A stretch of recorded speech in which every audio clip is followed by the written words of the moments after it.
For a podcast. Good enough for a podcast. I do take it with me when showering. What a great description. What earbuds are you talking about? These are completely wireless ones. Yeah, but there's like a ton of them now. Are they like the weird ones that start with a J? No, it's Anchor. Anchor? It's pretty. Okay. Yeah, it's like a pretty.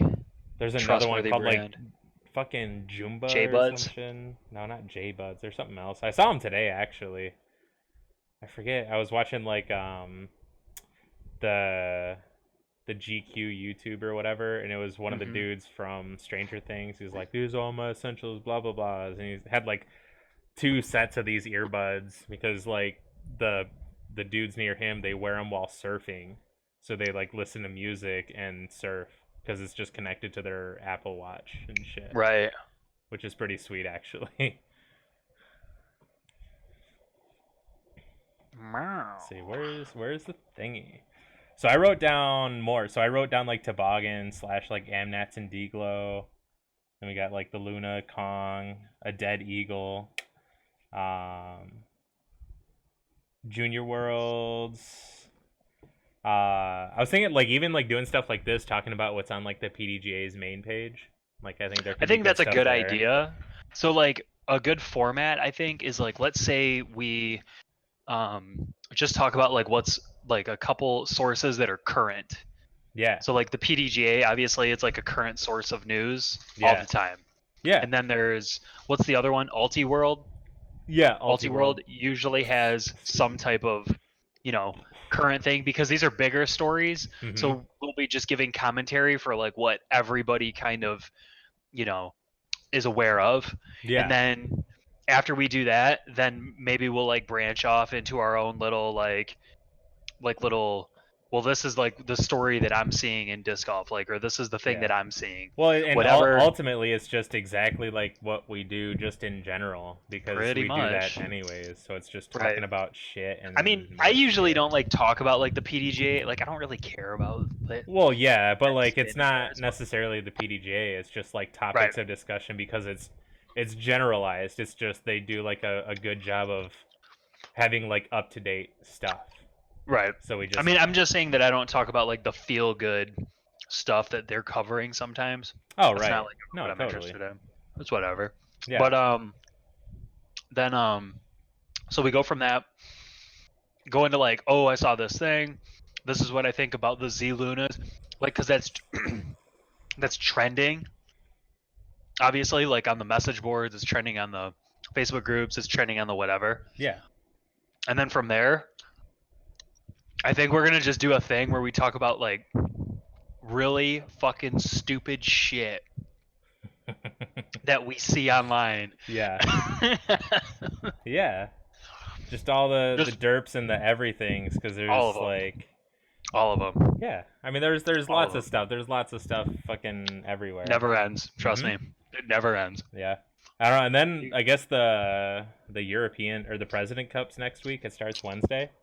Okay. And I guess Eagle's actually alive for it. Oh. Yeah. Oh. Because like. Oh. Where is it? Actually, I stole Ian's laptop today too. No, Ian? Yeah, Ian's dead, dude. So we did 2 dabs yesterday, and I was inside of Saturn on accident. Like, it was crazy. That's the most I've ever been ever. Hands down. It was like, it was too much.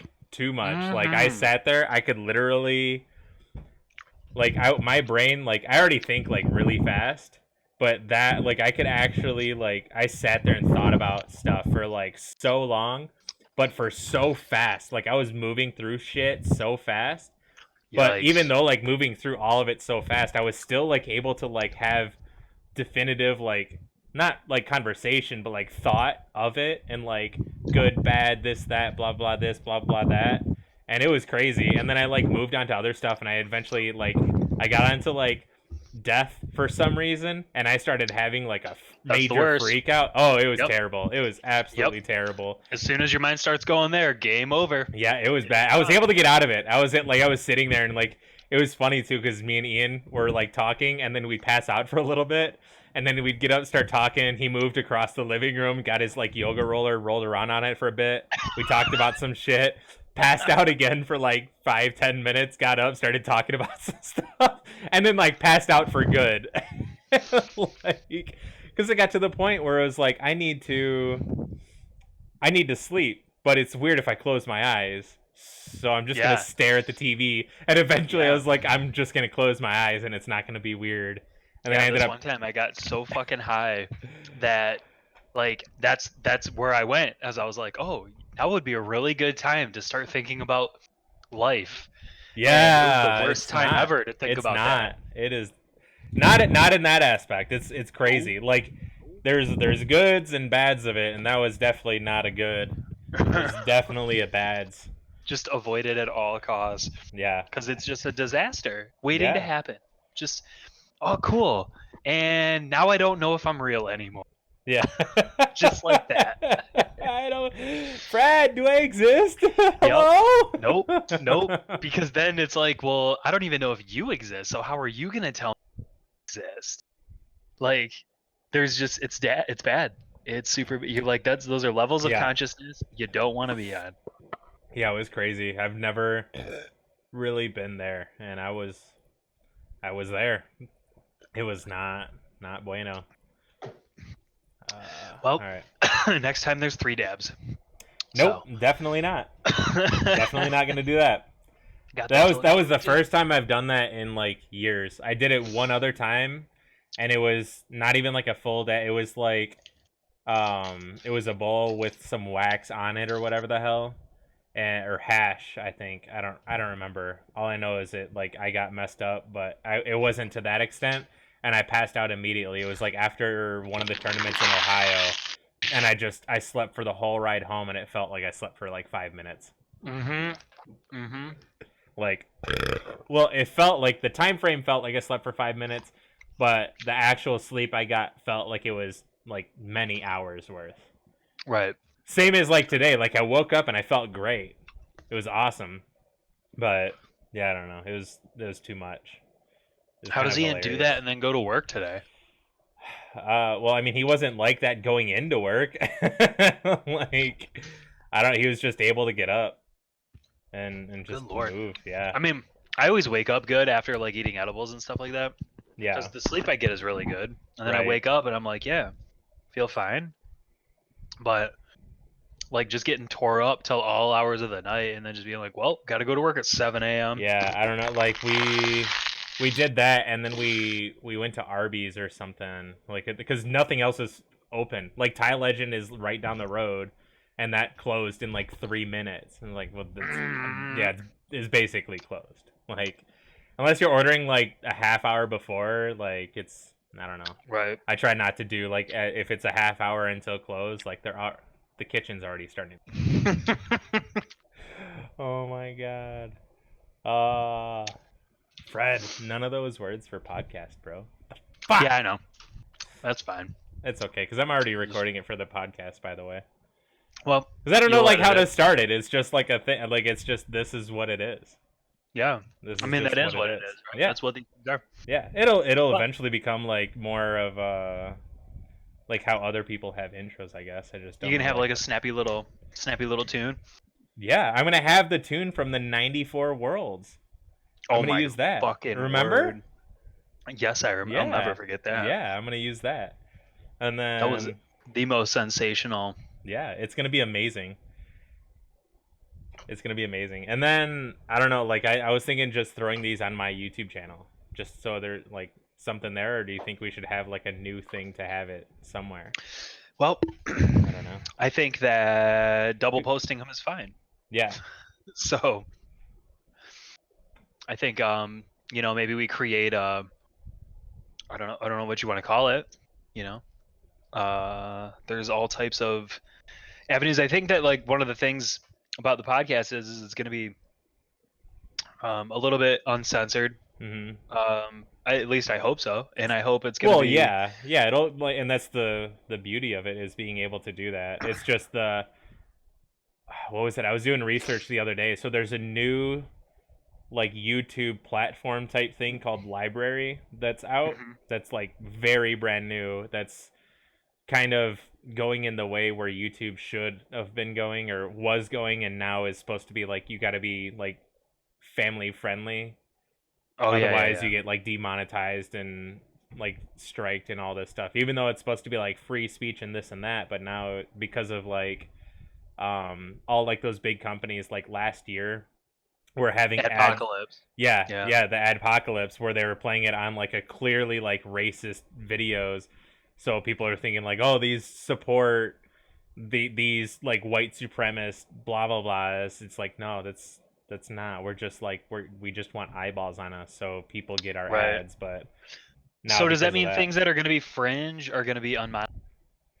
I think there's more of a fine line, but there was actually I was watching a bunch of videos the other day of people who were talking about quitting YouTube or going somewhere else, or You showed me that. yeah, that, but people were going to be double posting, but it wasn't going to be like two channels on YouTube. I think double posting on YouTube is maybe strange, because like if you're searching for like amnats and you have only one person covering it, but then there's two separate videos, it's like, that seems kind of weird. But if it were like Jomez and CCDG both covered it, then that's like two actual different videos. You know what I mean? Right. But if you're gonna double post it, like, because my thing is, I got in early on this library thing, so I'm gonna start double posting in that way. I think the only reason I ask about posting on mine is because there's already like somewhat of a quote fan base and following there. I don't know. Like, it starts like making money though, then like what happens? Do we split profits that way or what? Or I don't fucking know. I'm sure we can figure all of that out. I'm not stressing. Well, yeah, and I don't think it's gonna be like this. I mean, it'd be really cool and awesome if it worked out to where it was like Rogan's podcast type thing, where it was you had I mean, that'd be sweet, like something like that. But I just think like in the beginning, like say we come down that road, like then figure it out. But I think like as for right now, just because there is a fan base, we can get eyeballs and earballs on it type thing. Even though it's going to be like a static image or whatever the hell, or I can just like put random whatever the hell, so like there's still a visual thing. Like there's like lo-fi hip-hop and stuff, like they got just like a weird, like it's the same static kind of, and it's half static half animated or whatever. I don't know, but whatever. Who knows? Down the road. Yeah, down the road. I mean, that's all stuff we just kind of cross as we get to it. And, organic growth. If it ever gets big to the point where, you do want to disconnect it, maybe you make it a little bit easier for people to find by like, if it becomes associated with a name. Right.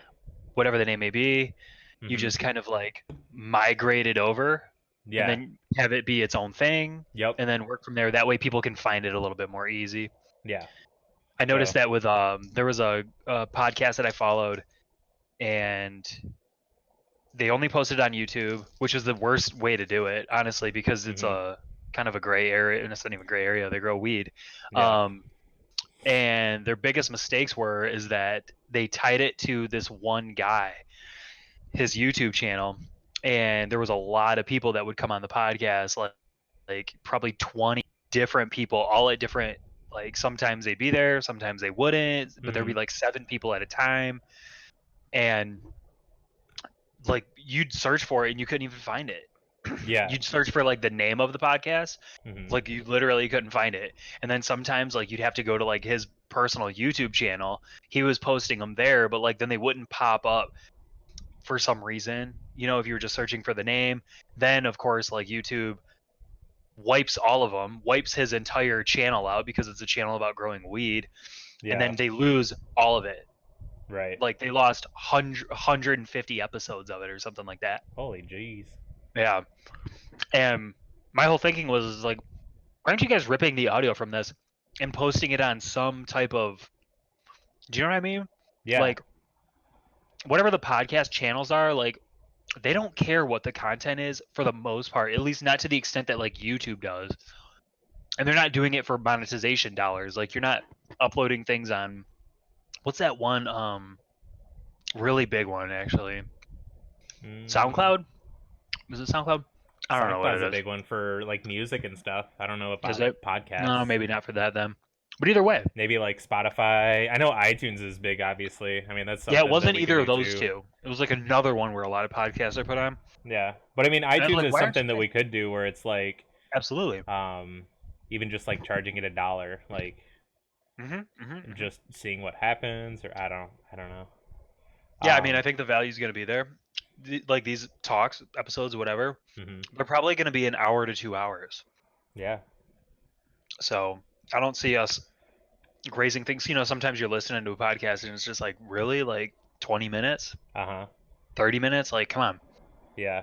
And But I think that's that more just like going through ours the is emotion. like, because I really like how Rogan's is done, and I think a lot of people are gonna do the same thing as something like that. But like that kind of style or whatever, where it's just kind of rambly, where it's like more of a normal discussion rather than like another one that is, and I don't see anything wrong with something that's like 15, 30, 45 minutes, like as long as you're doing something that's good. But I think with stuff like that, you have more of an idea, like you're talking about probably something more specific. So if we were to do it in that way, it would be like just talking about amnats, be talking about the toboggan, deglow, and clump it all into one and just try to bounce back and forth with that, I guess.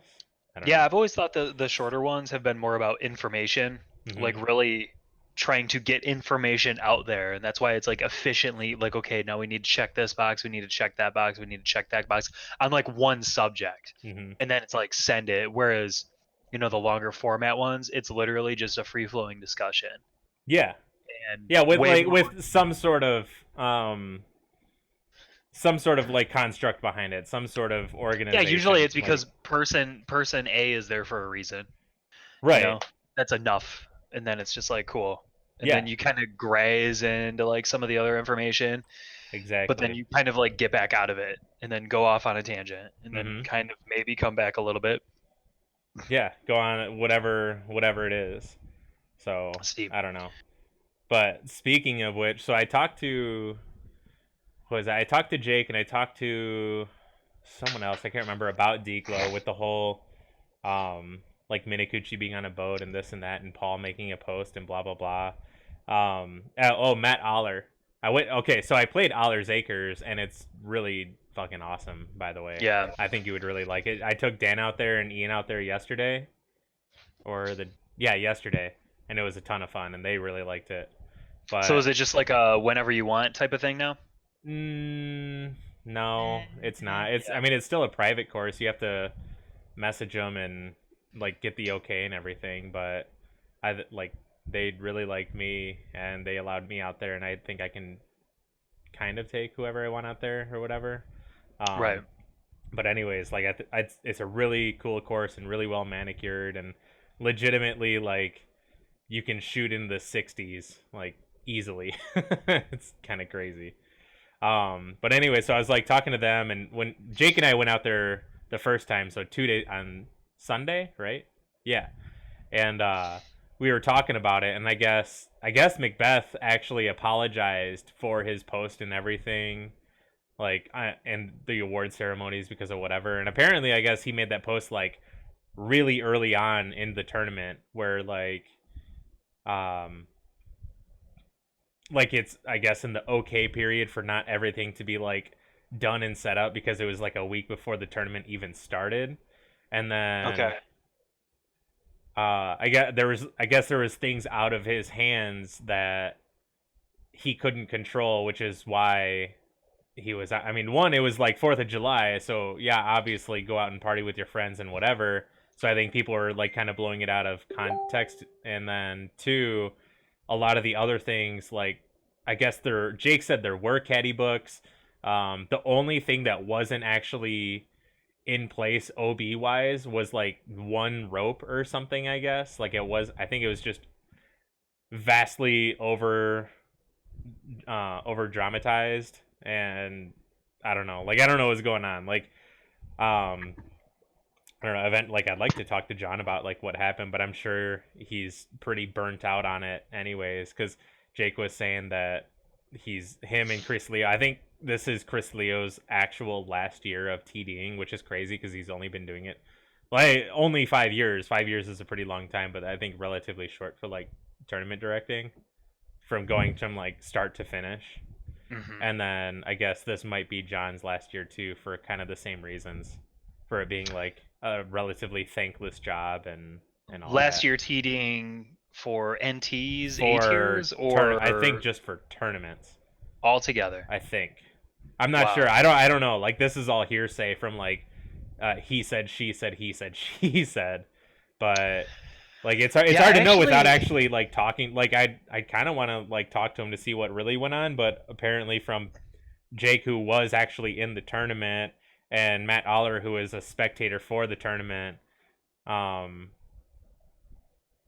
like it was kind of blown a little bit out of proportion, I guess. Like, I think people's expectations were vastly different than what actually happened, where what was actually in control versus not in control. Because this is like one of the courses where it's like, it's been that way like across the board, where like it's so hard for the course to get put in right away, because it's the park was, I guess, always saying that they don't want it in for that much time because it's like it's a special grounds or whatever. I forget like what the actual We've term heard like was, every but yeah. excuse. Yeah, now, I don't know what like... it actually is. I don't know. Like, I've never dealt with it personally. Like, I've never TD'd or co-TD'd or been a part of setting up the tournament, so I don't know actually like what's going on, because I was never a part of it. But I don't know. There was also the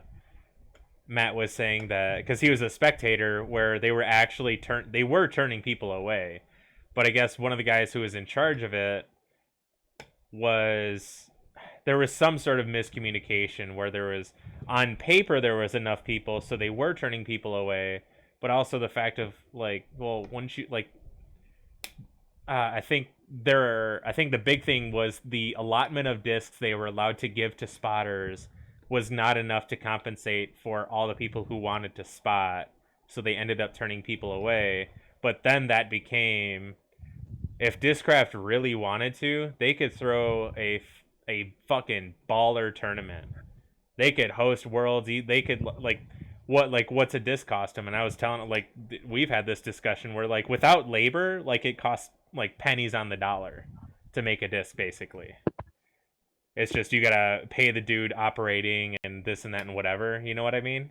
But really, like, what's it cost them? Like, if you're paying like a misprint disc, not even like a normal, like one that you deem a misprint disc, you're paying them that, like at $1 an hour or whatever it is. Which still, I mean, it's still a disc. Usually, like misprint discs are like the tiniest little flaws and are usually completely fine discs.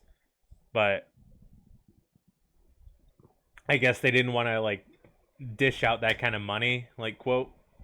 But I don't, and it's not even money. Like, in a way, it's money, but you're not actually, like, usually when people can make trades for not money, they're more inclined to do that. Like, if I can trade Ian a bunch of stuff that would benefit him for his laptop, more inclined to do it, rather than like, here's $1,001 bills. Because it's, I don't know, that's just how it is. Like, right. People are more inclined to do that, because ultimately that's what you're gonna do. Like, if you're already looking to buy a brand new TV and you have a laptop that I don't know, like, then let's make that trade, or vice versa, because that money's just going to go to that anyways. And plus, like, helping out a friend or acquaintance or whatever. But usually that value, like, when you take in stuff to, like, if you're going to trade in cards, you're going to get more in-store credit than you are going to get cash. So and you're eventually going to spend money on cards anyways. So you might as well just take the in-store credit and get more for it, and you're gonna get more for your dollar, basically. Well, okay, so I think that you said that he was they were turning away spectators or spotters? Spotters, not spectators. Spotters, okay. I meant spotters. Gotcha. So the thing about the spotters is that I think a lot of the people would volunteer even if they weren't getting discs. Yeah. So I think Maybe. that there was. Maybe. I don't know. Like those days were hot as shit. Yeah, it was pretty hot those days. Yeah, like it's in certain spots, it's pretty brutal. Like I just think around the country where tourneys aren't sponsored by Discraft, Innova, Prodigy, whoever it might be, that they don't have this giant stack of like X out discs or whatever that they're going to be able to pay. They still manage to have spotters in some way. So I think that there will be. I just don't know maybe like how that would work. Right. I really feel like that people would come out either way. Now, I do wonder, like, when people are saying, like, because I saw multiple posts on Facebook, like, we're being turned away, they were being turned away, or whatever. I wonder if it was more, you know,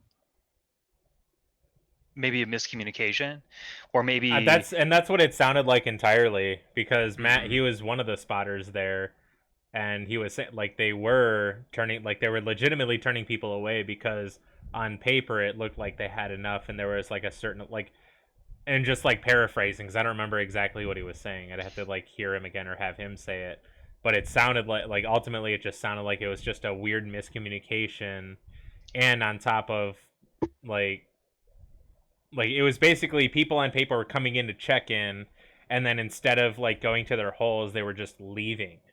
Was a thing too. So they would come in, they would get their discs insured and hat or whatever the hell it was, and then just not go to their hole. Dip out. Yeah. How nice is that? Yeah. And then there was also Jake was telling me that on hole 15, the two spotters that were there while he was playing, he threw his tee shot, he hit one of the earliest trees. So he had kind of like he had a long second shot and with like a weird lie. And he was throwing this super aggressive line that didn't flex as much as he wanted to. So it kind of went off into the shul. But as he threw it, he was saying that he didn't realize that the two spotters on this hole are literally just standing next to him watching his throw and not doing anything. And then it took the next card that came up behind him. One of the guys on the card he went up to the spotters. Like as everyone's looking, he goes up to the spotters and said, "So are you gonna like go help them look for their disc or like what?" And then that's when they decided to go start looking. What? So instead of like doing like their quote job, they just weren't. I guess like, I don't know what is going on out there where you have spotters derping around on the tee pad, like, and then they're being given discs on top of it, like. Right. You know, there is a lot of criticisms about how the tournament was ran. Yeah. And when you hear stuff like that, it only cements it more as to like, why is there nobody out there? Yeah. Like monitoring how the tournament's actually going, like how the flow of it is. Because it's great for But do you think something like that should fall on like Chris and Minakuchi? Like should they get all this razz for that? Like I don't know. Like I mean, first of all, I think it should fall on the two individuals.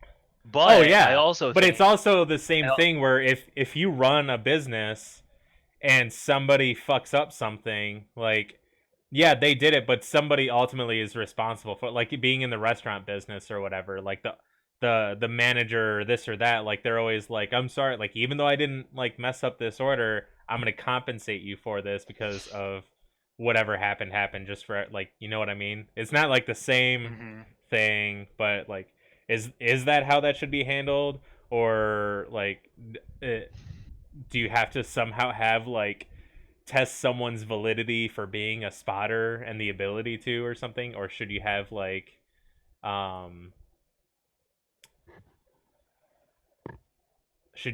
don't know, like should like a survey at the end, like that you give all the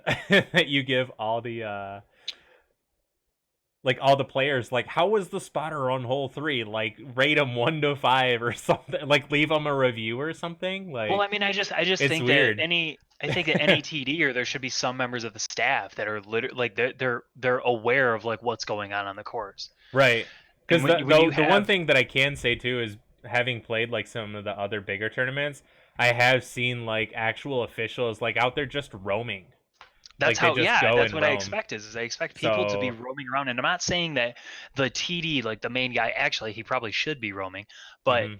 somebody should be making their way around the course. Like, aren't people filling up the water containers? Aren't people like, Yeah, like doing other there things definitely around the were people course? roaming. Like the dude Jacob from Disc Baron was out there. Like I saw him everywhere, and I mean he was sweating his ass off, getting stuff here, there, this, that, whatever. Like he was.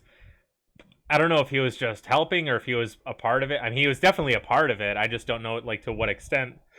But he was definitely taking stuff places, making sure the water was there. So I mean, it was like there was definitely water, there were definitely snacks and this and that and whatever.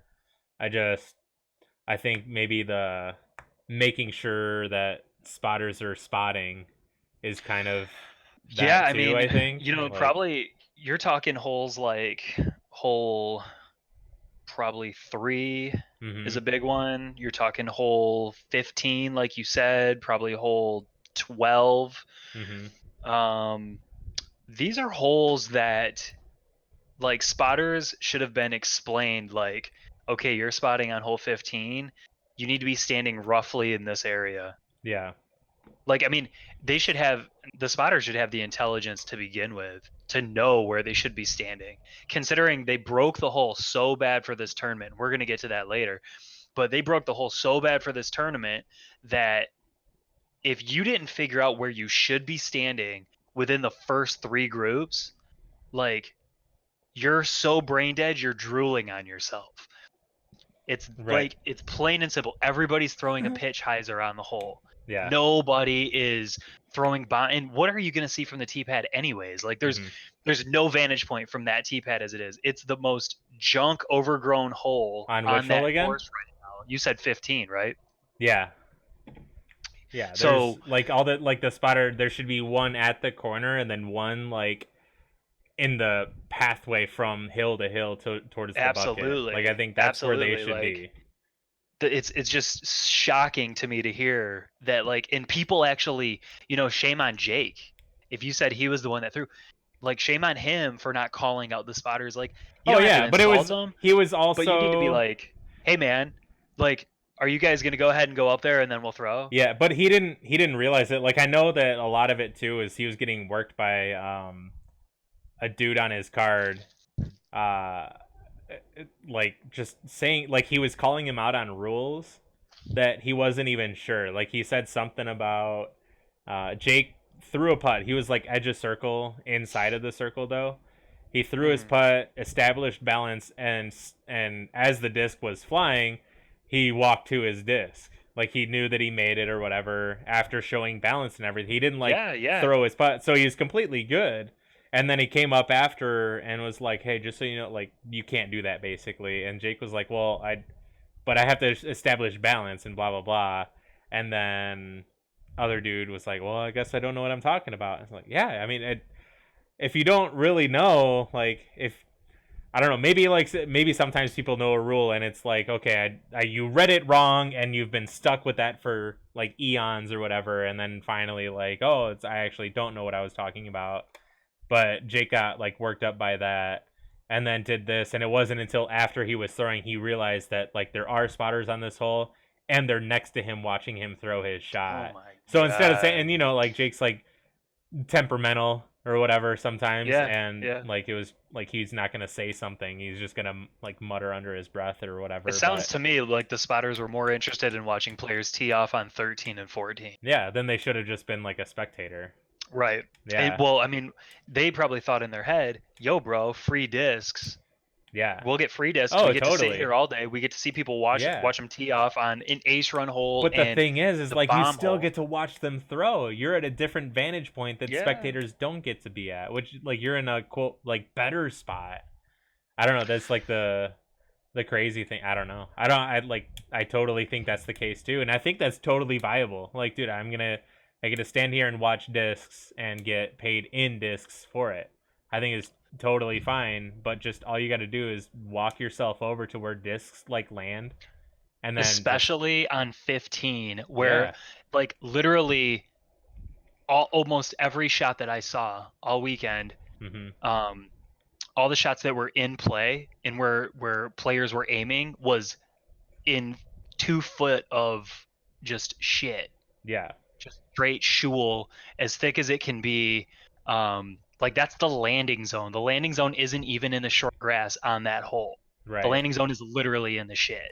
Yeah. So if they weren't able to figure out like, hey, these players keep throwing their discs like, directly into the crap, that's shame on them, man. Shame on them. Shame on anybody that was a part of organizing the spotters, or, there needs to be some level of control, especially on a course like this, where elevation is such a factor.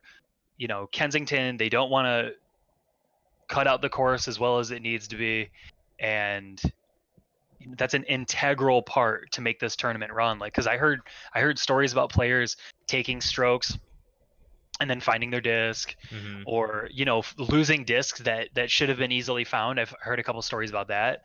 Like, this kind of stuff like shouldn't be happening. It's not like we're talking about a monster mash on top of hole 3 where the disc is traveling like airtime 1,000 feet of airtime, you know what I mean? And then it's like, well, I don't even know, man. Like, that thing was like, it's 400 feet away from my vantage point and it went through all that, whatever. Like, no, it's a 200-foot shot through them out. Like, that's shame on them. That's super disappointing to hear stuff like that. But it's kind of like it kind of summarizes the whole tournament and like how people felt about the whole thing is it just, maybe it was just disorganized. I don't know. It'll be interesting to see how it plays out for next year, if there is going to be a next year, new staff, if there's going to be new ideas. I don't know. Yeah, I don't know. We'll see what happens, but I think that, like, I know you and me have talked quite a bit, like, changes were probably made to the course that probably didn't need to be made. And I think maybe there needs to be like different sets of eyes on that course, like different input sources from higher level players where they're giving their input about like, how's the course, how's it playing too easy? How's it playing too hard? Oh yeah, totally. Like if we could get like local people to come in and just give their opinions on something, because that's something that they do at that Allers Acres, where they legitimately will listen to feedback, is what they're all saying. And so the owner is Bill Aller, so he's Matt Aller's uncle, and they're all like a disc golf family basically. And they're not the biggest throwers, but they're all for like these par 4s that are wicked out there. And it's honestly, Matt described it as kind of a mini toboggan in a way, which I think is totally viable. The only difference is it's definitely not as open. So you're not really throwing drivers on any hole unless you're doing something crazy aggressive. But the hills they have there like are awesome. Like, they're sweet rolling hills. They got like 10 acres of land or so, he was saying, and it's almost big enough to where it's 18 tee pads and 18 baskets. It's like, I think it's 18 tee pads and I think it's like 14 baskets or something. So you're playing a couple baskets the same time, and then most of them you're playing them once. You know what I mean? Which is cool. So I think totally having something like that where you're having pros give their input. Like, you can completely ignore them if you choose to. But if they're all like, say they're all saying the same thing, like all of them are saying hole 3 at Toboggan should have, like, if you're in 13's fairway, you should be OB. If every single one of them saying that to like give it some sort of level of difficulty, you maybe at least take that one into account. But if you have like one person say that or something, then that's kind of like up to you to decide, or maybe have a spin off of like something there or whatever. Yeah, I think the biggest problem that we've talked about with something like that is that you have, what's considered to be one of the top courses in the country, in the world, whatever, in the sport. And, are the people that are giving input on the design, are they skillful enough to even be playing on the course? And then from that, are they looking at it through the right lenses as to like, okay, we need to figure out ways to what do you want to call it, nerf the course or make it more difficult or Mhm. whatever. Well, like if your max distance is 300 feet, how can you really be giving input about like how to, how to be playing a hole that's 900 feet long? And Mhm. do you know what I mean? Like, I don't even think that they can weigh the pro from the angle of like, this is what I would like to be doing. This is like that they've never even done it in their whole life. So Right. like how in the world are they thinking like, well, what we should do is we should just rope off the entire fairway top to bottom. Mhm. Um, is that the right answer? Like, honestly, like these people shouldn't even be asking that question. They shouldn't be saying like, is that the answer? Like they should be deferring to other people. Hey, what are the pros of throwing it, Yeah, but dumping out onto 13? I What are the think you can cons? have people that do throw like 300 feet like max or whatever, and Mm-hmm. they still have good ideas. I think that's totally viable because I think that's kind of the same thing as you get people that are coaches. Like you have, like a lot of coaches, they get it, like they get all this stuff, but they lack the ability to have the mechanics for something. So you can have great swing instructors for ball golf or whatever, but aren't necessarily like they get what you need to do, they can see what you need to do and every yada yada yada, but not necessarily demonstrate it. You know what I mean? So I Mm-hmm. think there are those people too that do get it. Maybe they don't get the distance aspect, but they do get like what a good hole is. Like cuz that's what these guys are. Like Matt Aller doesn't throw like super far. His dad not too far, but they're designing these like really cool par 4 holes where they're throwing like up these hills and through these woods and really cool angles, and it's not just like they're not trying to make it so it's like, well, since I can only throw this far, then this hole needs to be only this far, otherwise I'm never going to be able to it. You know what I mean? Or even a par Mm-hmm. 4, it's like, dude, if I 3 it, that's fucking awesome. But it's legit, like they see it as for what it actually is based on people's skill sets, because their main thing is it's not just about them, it's about the sport. It's about building something good, building like that's kind of the reason why they wanted to open it up, was to see other people's takes on it.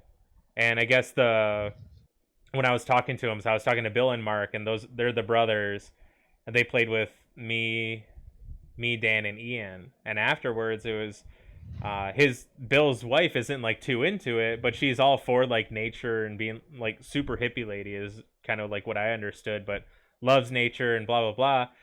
Was asking like, well, how did people like coming out Sunday and this and that? And he was like, well, I mean, people are already asking to come out the next day. So I mean, like they love the course and whatever, and that was honestly the thing, is like, dude, I want to go back there and play it like a lot, a lot, because one, everyone who run or who's a part of it is super cool and like a level head, and are open to like criticism or like uh improving it or like this or that, or even just general like your course is badass. And then they have like a little clubhouse where you can go hang out, and they got a whole bunch of like history memorabilia for the course because it opened in like 2008, and they've changed it. They've done a bunch of changes, like even like some of the holes they've lengthened because Ziggy and I think it was John Perry and somebody else were all like, this needs to be a par 4 hole, like it's got to happen, like this would be so cool and blah blah blah blah blah. And they eventually did it. It just takes time to cut everything out and whatever. And I don't know. I was even showing them the little saw that was like $8 you got from Amazon or whatever. I was Yeah, like, yeah. just everyone needs one of these. It just like rips through shit so fast. But So, but I think there are people, like it's just you need the right people. You need to like, there are people that are just like, I only throw 300 feet, so all courses need to be a 300-foot holes. Or you still got people that throw 300 feet but clearly get it and are wanting to do good, build a good course because they want people who do come out that do throw farther than them and more accurately and putt better and this and that and whatever, to also enjoy it. Because if those people come out, they got to realize like, well, if I can get it, if you throw like far or not, if you're a good player or not. This, like if you'd be lying to yourself eventually, like if you couldn't figure out like kind of roughly where you sit, you know what I mean, based on like how you throw and with people that you throw with and what your averages are and like what you really think that you can get. Like if I go to firefighters, there's no doubt in my mind I can birdie every single hole out there, and none of them are like a super crazy bonus. On any given day, I could shoot 18 down, you can shoot 18 down, but obviously like they would have to be a perfect day, but we can get all those holes. It's just, are you going to pick the right disc, throw the right angle, throw the right power with the wind that's coming or not there, whatever, blah, blah, blah. You know what I mean? Versus another guy who's, if his distance is 300, he's lying to himself if he thinks he can get hole 3, hole 4, hole 11, maybe, or hole 18. Like, you'll have to have some really stellar drives, and you gotta like throw in. You gotta have that wherewithal to realize like these aren't my holes, but I can still score because there's a bunch of other holes that are here, but because you can't reach those holes, don't make them bad holes. Like that's. Yeah, I get it. I think and it's an inclusive mindset, that you have where you're saying like, and of course, there's talented people that are good at designing and less good at playing. But I think that was like there was a major overreaction after Paul shot 18 down last year, and it was like like a knee-jerk reaction, like, oh well, we just need to change all this stuff around. And I just don't think they had it right. I think that they were way off base on multiple holes. And they almost, how do I even say it, they almost like de-incentivize players to play more aggressively. And that's one of the things about the toboggan is that if you want to get aggressive on number 3, you can get aggressive. Same thing with number 2. If you want to get aggressive on number 2, there's completely different play styles. And then what they did is they actually eliminated a bunch of options, and they made it so it's just like, nope, number 3, you're not gonna go hard. It's less likely that you're gonna go hard because the final, like the lead card, obviously all went hard and all were inbounds and threw amazing shots, whether the OB rope was there or not. It was just an even more risky shot. But yeah, Paul threw a mid. I watched Double G earlier that day throw what looked like a pitch hyzer. Yeah. Just to get to the bottom of the hill. Yep. And I think Kevin Jones threw an X1. Yeah. Just same style of shot just to get to the bottom of the hill. Yeah. I think Paul the day before threw a Luna. And like I said, like even talking about Paul throwing a Luna, that's stuff that like me and you talk about. You know, me and you always, we always talk about like, yeah, you can just throw a putter on this or whatever. But the issue that I have is that I guarantee that nobody thought, well, Paul's just going to throw a Luna. Yeah. Nobody thought, oh, well, Kevin Jones is just going to throw an X1. Yeah, you have people that obviously have good control mashing distance, and they're still relatively playing safe or what at one point or another. As to where before, like I think if on that hole, like if you're in 13's fairway, I think for sure, like even for like Nats, like just that should be OB. I just think the rope should be at the bottom of the one berm, like all the way down to a certain point, and then it cuts off left, like at a 90-degree angle. And then that actually reminds me of something else that I can't forget about AB in hole 1.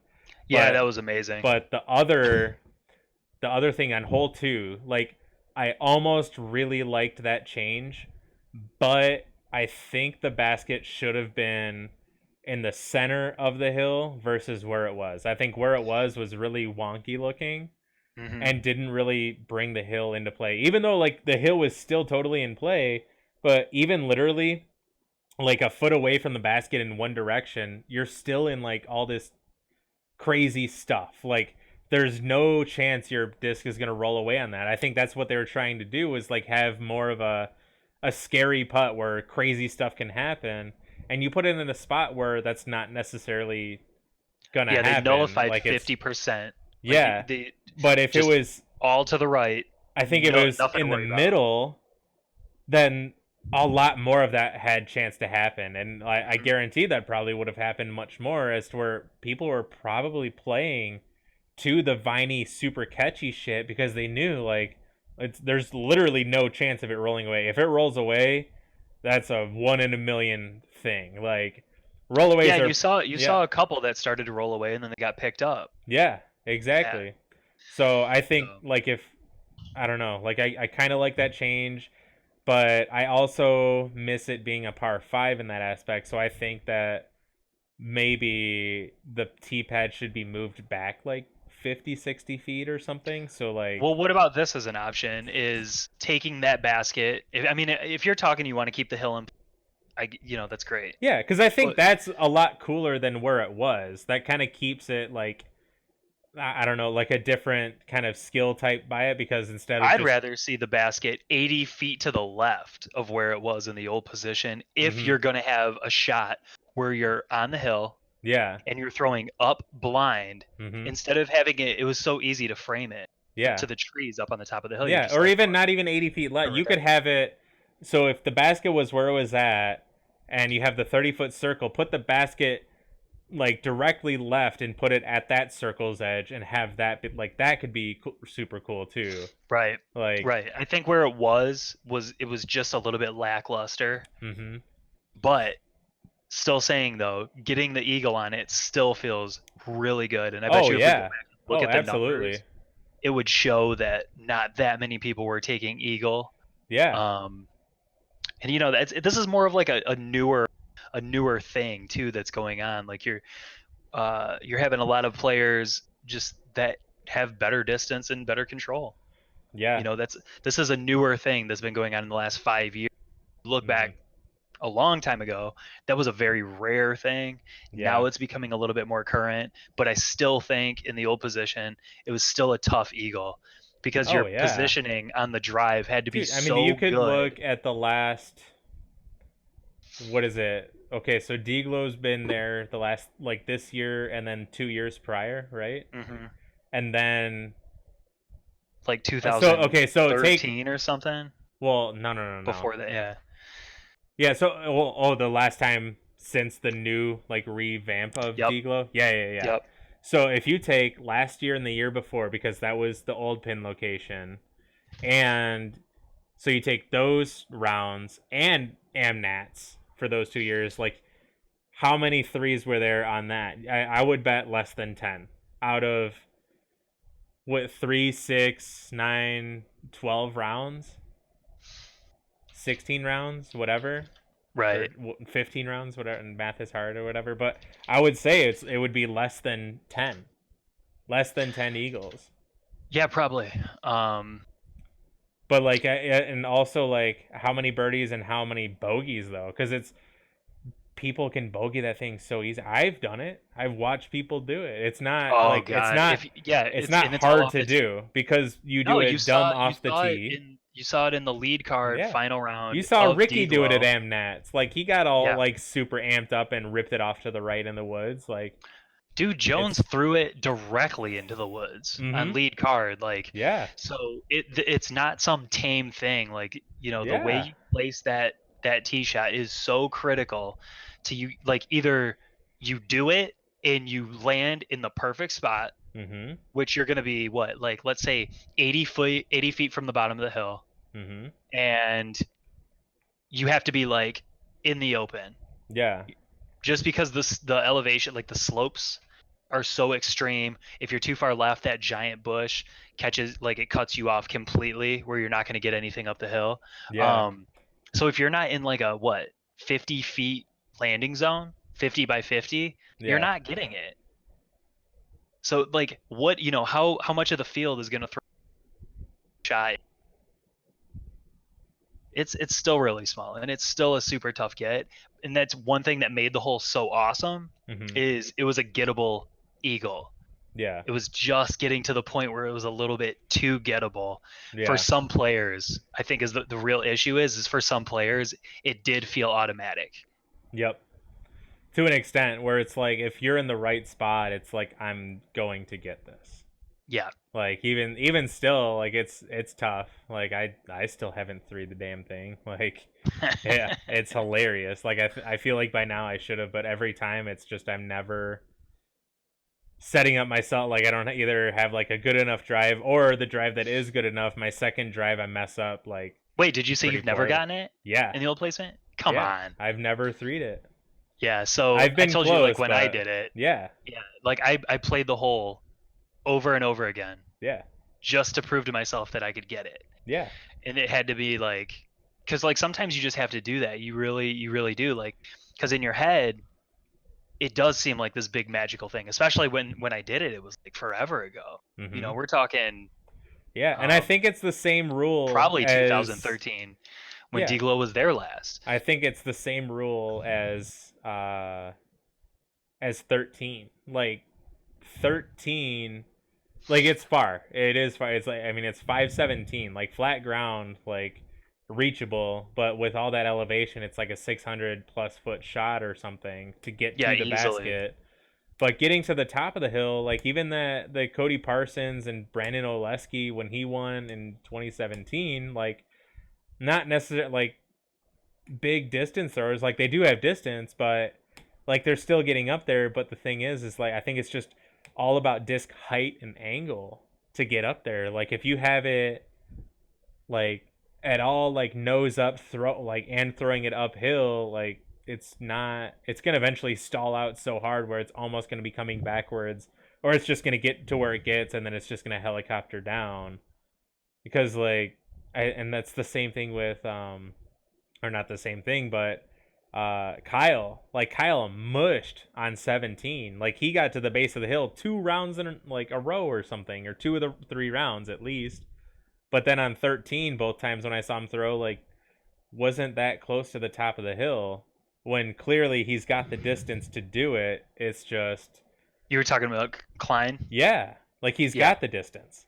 But Absolutely. the 2 times I saw him throw 13, he wasn't like I've been where he was at like multiple times, but he so could many be times. Yeah, but I think with the distance he's got on 17, like he could crest the hill. It's just figuring out the disc he needs to do it with and where he needs to be aiming. Like he's probably aiming too high, even though it's weird to aim too high on that hole because it's so far uphill. No, it's a sweet spot. You really do. You have to have the height right. You have to have the everything has to be completely right about it. Yeah, exactly. Like you're throwing it up, but still with some sort of nose down, but you're aiming like I think the spot's supposed to be like 5 feet above where the crest of the hill is. I don't know.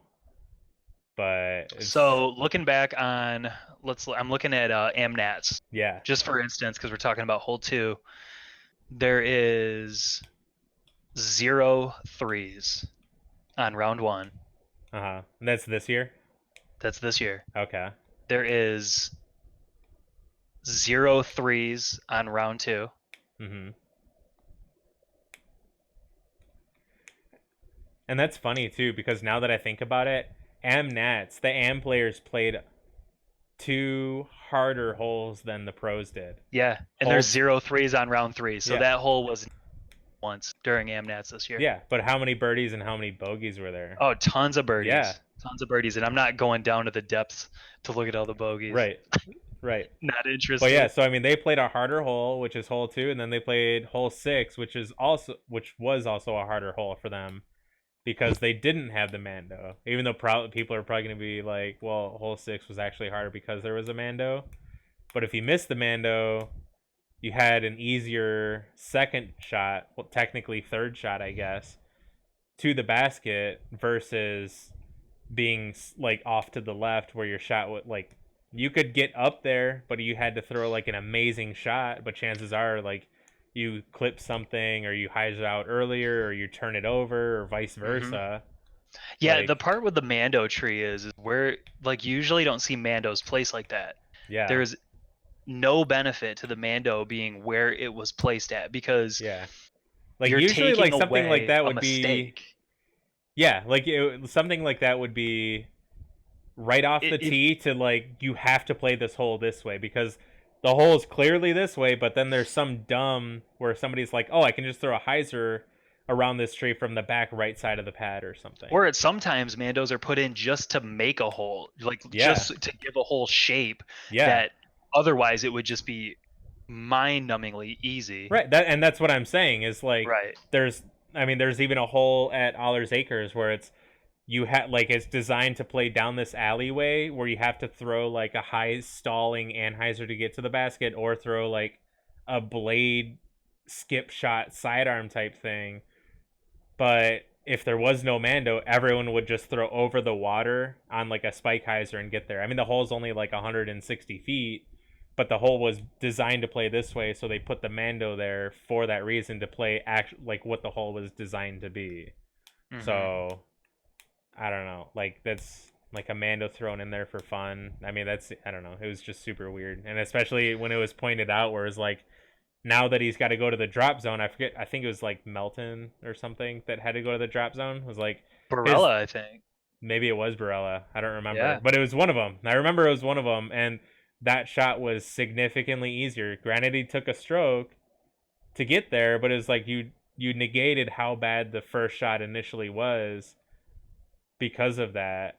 Like you were saying. I know that he kind of landed like just off the fairway, but if he would have been like 10 feet more left from where his shot landed, like he would have been doing cartwheels to get to the drop zone. Yeah. For not making the mando. Like you completely bailed him out because it gets so thick in there on the left. Yeah. That sometimes you can't even advance the disc. You're literally throwing it sideways out. Yeah, you're pitching out for placement so you can have a clean shot. Or your aggressive line to try to get there is like 0.5 out of 10 that it's gonna work. Because like everything needs to go right, and it's like super risky, and it's like, and that's the thing is like it's the really big risk or reward. I mean, that's kind of what the game's based around, and same thing with ball golf or whatever the hell you want to call it. You're taking away that risk reward in a way. Yeah, I do. I think that it's more to do. The changes were a lot more to do with like de-incentivizing. People for like, because now you can't throw a shot that moves maybe from like right to left on that hole off the tee. Everybody's trying to throw shots that just hold over straight and then just go like crash into the hillside or crash into the tree or whatever. Yeah. Instead of throwing a shot that's going like, that would be considered a bomb. Yeah. Carry up because just in case it just gets a little bit too left. Well, now you're going to the drop zone. They put in the mando because they watched Billy just murder his T-Rex on 6. Literally the farthest drive I've seen on that hole ever. That was unreal. And it does, though. It takes that away. Yeah. When all those players all have that ability, and it's like, well, now I'm not going to do it because I just need to make this mando tree that's, 360 feet out or whatever it was. Yeah. I don't know. I don't like it. I don't like many of the changes. I mean, there was some changes that I really, I thought were pretty cool, and most of them I was not enjoying at all. Yeah. So I just think they need to get new eyes out there, and I think they need, like, hopefully they took some of the criticisms that people were waging this year. Yeah. And they're gonna hopefully change some stuff. Yeah, like I hope they don't see it as like a negative. Hopefully, because I mean, even with like everything I was doing on the YouTube channel, I was welcoming like the criticisms and whatever. As long as it's like constructive, you got something to work with. Like I think stuff like that is good. Hence the whole name, constructive criticism. I don't know. On a weird side note, I was really happy with how the thumbnails looked for Amnats that I made. I still haven't watched those yet. Really? I thought they haven't had time. A lot of people seem to really like it. Dude, they're both at like almost 2,000 views each too now, which is pretty cool. Nice. I want to get Marty to put them on the main page for PDGA. That'd be cool. So while we're talking about D-Glow and all the nonsense and all the drama. Oh wait, before I forget, what I was gonna say about AB on hole 1. So I don't know if you caught this, but I was talking to Matt about it because him and his dad were spotting on hole 1 for D-Glow, and he threw. Okay, so when you look at hole 1 and you see all that rope in like 1/17's fairway, what is that to you? Yeah, so I know the whole thing about this. and that's the problem. Where he was actually ruled out of He was bounds. out of bounds. Yeah. Clearly past the rope. Yep. Which is hilarious. Yeah. So I mean, apparently they just didn't think that people could throw that far, which is ridiculous. Yeah. To think that, like, you know. Yeah, so Double instead of team's it gonna be having there. like instead of having no break in the line, you close the loop, but so that's clearly like an island out of bounds, but for 17 it's an island out of bounds, but for 1 it's a peninsula out of bounds, to where like even if you're past it, you're out of like It's an endlessly extending OB line that goes on forever. Even though the line is finished, the line is connected. Finished. Yeah. That was super weird. Yeah, and that's the other problem with bringing all this rope in, Mm-hmm. is that you run into situations like this. You know, that shot, looking back on it, it's easy to say, like, yeah, that definitely should have been inbounds because it's an amazing shot. He should have been rewarded for it. Mm-hmm. Blah blah blah. I need to see like the information that was provided to the players that explained that. Yeah, I'd love to would see have like a been caddy OB. book or something. Yeah, because nobody there thought that disc was OB. When it landed safe, people went crazy. Mm-hmm. Yeah, rightfully so. Yeah, I don't know, but whatever. What were you gonna say before that? Because you were saying while we were talking about this and that. And well, I was gonna ask like what your thoughts were on Amnats, and you know, some of the ridiculous play that we saw out there that you filmed. Yeah. Like, in regards to what though? Like, in how good the AMs are getting, or the fact that there's a guy that throws a T-Rex a billion feet. He's Girthy's brother. That's why. Same form. It's insane. Pretty much. Yeah. It's it's a little less clean than Girthy's, but it's basically that. It's pretty hilarious. And then you got a guy, Noah or whatever, who just shoots a 53 blind, basically. Like, I think that's pretty bonkers. Like, yeah. But I think he's just got like, I think he's just got like a good mindset and knows his discs and knows how to play elevation. And I think he was the best putter out of all 4 of them. Even though he like lost, he was the most solid putter, I think. Like, yeah, putts are so critical out there, and that's something that people don't understand when they're talking about the toboggan. And I think one of the problems, the majority of people that talk about the toboggan, you know, from around the country, they've never played it. Yeah. They see it online, they see it in a video or whatever, and they're just like, well, it just looks wide open. It just looks like this. And it's like, look, like the putting out there is so important because you're going to be faced with a pretty large number of circle 2 putts on that course. I don't know what it is about the course. I mean, I have ideas of what, but it just seems like when you play that course, you're left with, and you saw it, like Paul had to hit multiple huge circle 2 putts to get that 18 down. Yeah. He did not just spike hyzer into the green and tap it in on 18 holes. That did not happen like that. Yeah, no, it wasn't the Memorial course. Like, it's exactly. Not that. That's actually a really good contrast. Yeah. Is what we're talking about with a course like the Memorial or a lot of ball golf courses where they convert them to disc golf courses. It doesn't play anything like that. Right. It plays like a extremely long and extremely challenging disc golf like an actual Frisbee course. Yeah. 100%. And the thing is, like, you're not gonna, like, nobody's gonna be putting clean out there. You're gonna have a lot of 60-foot putts. Yeah. Like I said before too, is I mean, like, putting is everything, but and you can clearly save yourself with that, but you cannot, like, on this course, you can save yourself with just throwing really good shots. Because even if you throw a bad shot, and then get up to the basket and make a good putt, you're still like throwing a bogey. But if you throw good shot, and then miss your putt, like, you're still taking a par or whatever, like, you know what I mean? So you like good tee shot, good up shot, to the basket, you got a putt, you miss your putt, and then you make your tap in, you're still making a par. So Right. in a way, like you're still like somewhat saving yourself by like you're getting off the tee well. Now you're just not putting the best, but still even then, like if you do that, you're gonna shoot course par, which isn't the best, but it's not bad. Yeah, what's Like course par out there? 62, 63? 62, 63. I mean, yeah, like that's Something like that. I think it's 63 now.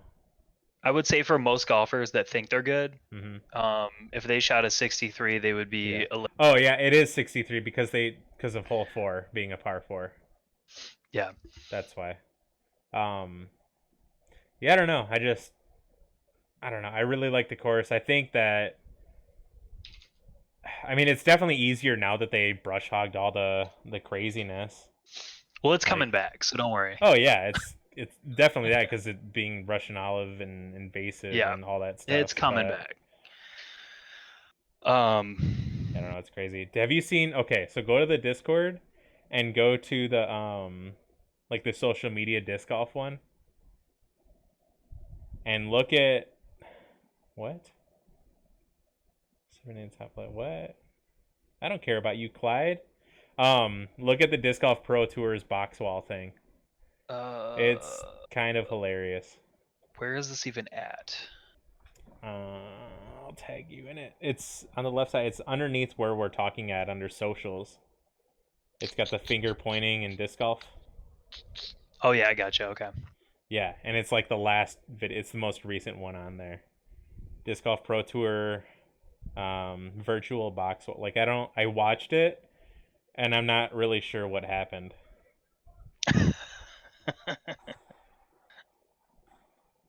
Like it starts out like all right, but there's no like content. Like there's wizards, there's lightning.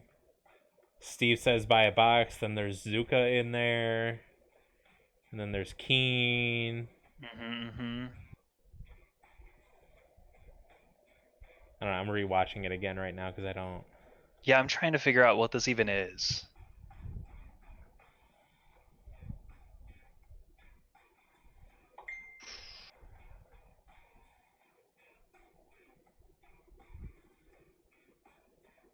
$100 boxes, 50 per box. So is this just their take on like a mystery boxes? Yeah, it looks like it. No, like there's no. Like I don't know. I really don't. So the problem with mystery boxes, and I think people are starting to kind of figure it out a little, because we've had some hilarious accounts with the mystery boxes lately, is that it's for people that are obsessed with gambling. Yeah. And yeah, because people will buy it and then they go on Facebook and are like, "Why didn't I get all the cool shit? Why didn't I get a cart? Breakers? Yeah. Why didn't I get the Discraft Super B bag and a bunch of buzzes to go with it?" Yeah, that's what people were raging about. Is they got a Discraft mystery box and they were mad that they didn't get the grip bag with the basket, with the bags full of 10-year buzzes. Yep. That's what they expected that everybody was going to get. Yeah. And when they got 6 discs and a towel, like they lost their minds. And they thought the best course of action was to go to Facebook, bitch endlessly that they got ripped off and the mystery boxes sucked and whatever. And I just can't get over the fact that like we haven't everybody hasn't figured this out yet. Yeah. Is that it's just gambling. Like do you know how they're trying to make it's 100% it. And that is what it is what this looks like. Yeah. First come, first serve. 50 per box. There's 100 boxes. It like what is the word I'm looking at here? Like it pokes at like the weaknesses of people. Yeah. So there's 1, 2, 3, 4, 5, 6, 7, 10 Zukas being given away. A bunch of like Savage apparel given away. I don't know what Pinch is. There's a bunch of that being given away. Some Night Eyes 2 slip. and then Keen gift cards, and then Disc Golf Pro Tour gift cards. Starts this Monday at noon, and then at 6 Eastern that evening, they're going to randomly assign boxes via Facebook Live and random.org. And then they're going to post the list and prizes on this page and there. Yeah. So what could go wrong? Yeah, it's totally just a gambling thing. It's just gambling. I'd be interested to see, like, I didn't think it said in the video, but like the total value of all the products. 12,500. And then how many boxes are there? 100. 100 boxes. Yep. Times how much is a box? 50. 50 boxes. So it's coming out positive value? Is that what I'm getting from this? Yeah, so if it's 50 a box, yeah, that's what? 50 a box times, you said 100 boxes? Yep. Yeah, so it's $5,000. Yeah, so if they sell all of them. That's interesting. I'm sure they will, yeah. Just because. But I mean, that's also like, I mean, they're getting, I'm sure it's like sponsored by whatever, and they're not like the $200 Zukas. They're not buying them or getting them for $200. No, not. I mean, for all we know, they could have been donated, or they could have been sold at a discounted rate, or whatever it is. Right. I don't know if this is like a break-even thing mm-hmm. for the Pro Tour, if it's a, maybe it's something that the sponsors of the Pro Tour signed on and said, this was like part of the stipulation to be a sponsor. Mm-hmm. And then this is how Disc Golf Pro Tour is going to raise funds. I mean, I can't fault the Disc Golf Pro Tour for raising funds at all. Right. Like, they're out there trying to make it work. Everybody wants to throw fits, whether they like it, whether they don't. The coverage is terrible. The coverage is whatever. Mm-hmm. Jomez is the best. But there has to be, like, we need to have something just besides the PDGA, and this is what we got so far. Yeah. Obviously they work within the confines of the PDGA, but it's not just tournaments run. Like, do you know what I'm saying? Yeah. It's like this fringe little thing, and it needs, it needs to work, or it needs to attempt to work. Mm-hmm. So I can't fault them for getting funds. I think that mystery boxes, disc golf overall has a serious problem with gambling and people believing that there is an economy of golf discs when there probably isn't. Mm-hmm. And that's why we see Avery Destroyers selling for like $70-$80 on a regular basis now. Yeah. And a bunch of them are probably T-Devils. Yeah, which is like hilarious. I don't know. It's absolutely hilarious. It's sad because people are, I think they're caught up in something they don't understand. Yeah. I don't know if these are people that haven't been playing long enough and they believe they're in the collector's market. Yeah. Or if maybe this is just the direction that things are going. But yeah, I don't know. Like, I think it's kind of, I don't know, it's like ridiculous, or maybe we're not seeing something that they are, but I don't get it. Like, you're basing,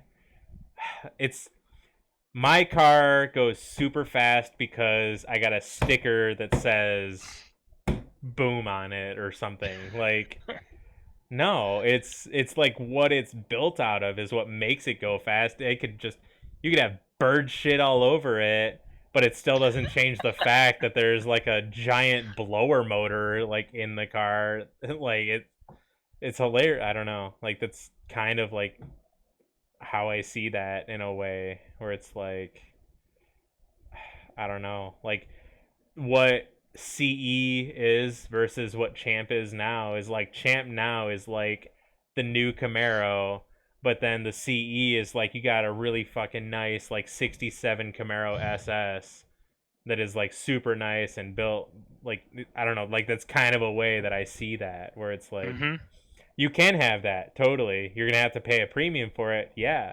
Or you can get like a brand new, like off the shelf and this and that and whatever. Like, it's in a way kind of the same thing. I don't know, but it's like if it was all based on like what you own and how much you paid for it, I mean, you'd see all the top guys like dishing out, like their bags would just be full of it because that's what makes them good. But it's not. It is like it's not. Like there's people that are like players that have some of the most expensive bags that I've ever seen, and it's like they're players. But I mean, if they're cool with throwing that, and it's like that's just what they like doing, then fine, like totally. That's a really good question you just posed. Is that do top players even care the slightest bit about this whole like made up economy of disc golf? Yeah. Do they care? Aside from them, you know, they're gonna get what they can get out of it when they get to go to the factory and they get to pick out all the best discs and then they get to sling them on Facebook or in parking lots or whatever because they have to keep themselves touring. That's great. But do they get caught up in the crap that comes along with this? You know what I mean? And I don't think they collecting? Do. Because if it's just collecting, then I'd say yes. Yeah. Because I know there's people like, I remember, what was it, like 4 years ago when Nico was selling a bunch of stuff, he literally had an entire like bedroom that was just discs. It wasn't floor to ceiling, but it was a bunch of those like giant plastic bins full of discs and a bunch of rarities and this and that and whatever. So and Jared had that, and Jared wasn't even doing it for that long, and he accumulated like probably one of the bigger like Macbeth rock collections because he was like, he's doing stuff like he's already won worlds, he won worlds again, he liked the rock, so he's just buying them, and then he just started buying a bunch of them. Right. And so I mean, I think there's stuff like that. Being a pro lends itself like that. It allows you to get deals that other people can't.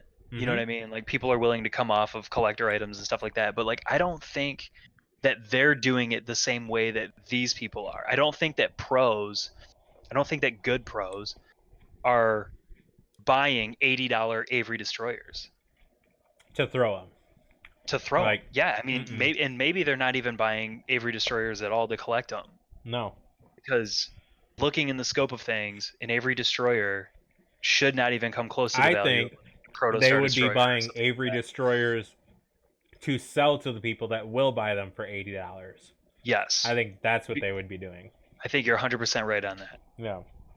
Yes, because if you can get people around the country to cut you deals, because like maybe they like you, maybe they, you know, just one of your favorite pros. Like, why wouldn't you cut them a deal, right? Hey, man, you're awesome. I just wanted to give you this because there's value to it, and I think you like whatever it is, like. Yeah.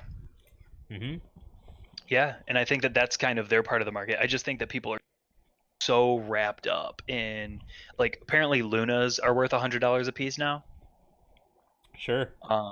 Yeah, sure. Even though they're big Z roaches, like, and I think there's definitely something there because it's just, I mean, whatever Paul throws is just going to be worth money. Doesn't matter. It could be his whole bag could be Pro D Eclipses right now, and Andrew Kalick would just have a fortune. He would be a millionaire. Yep.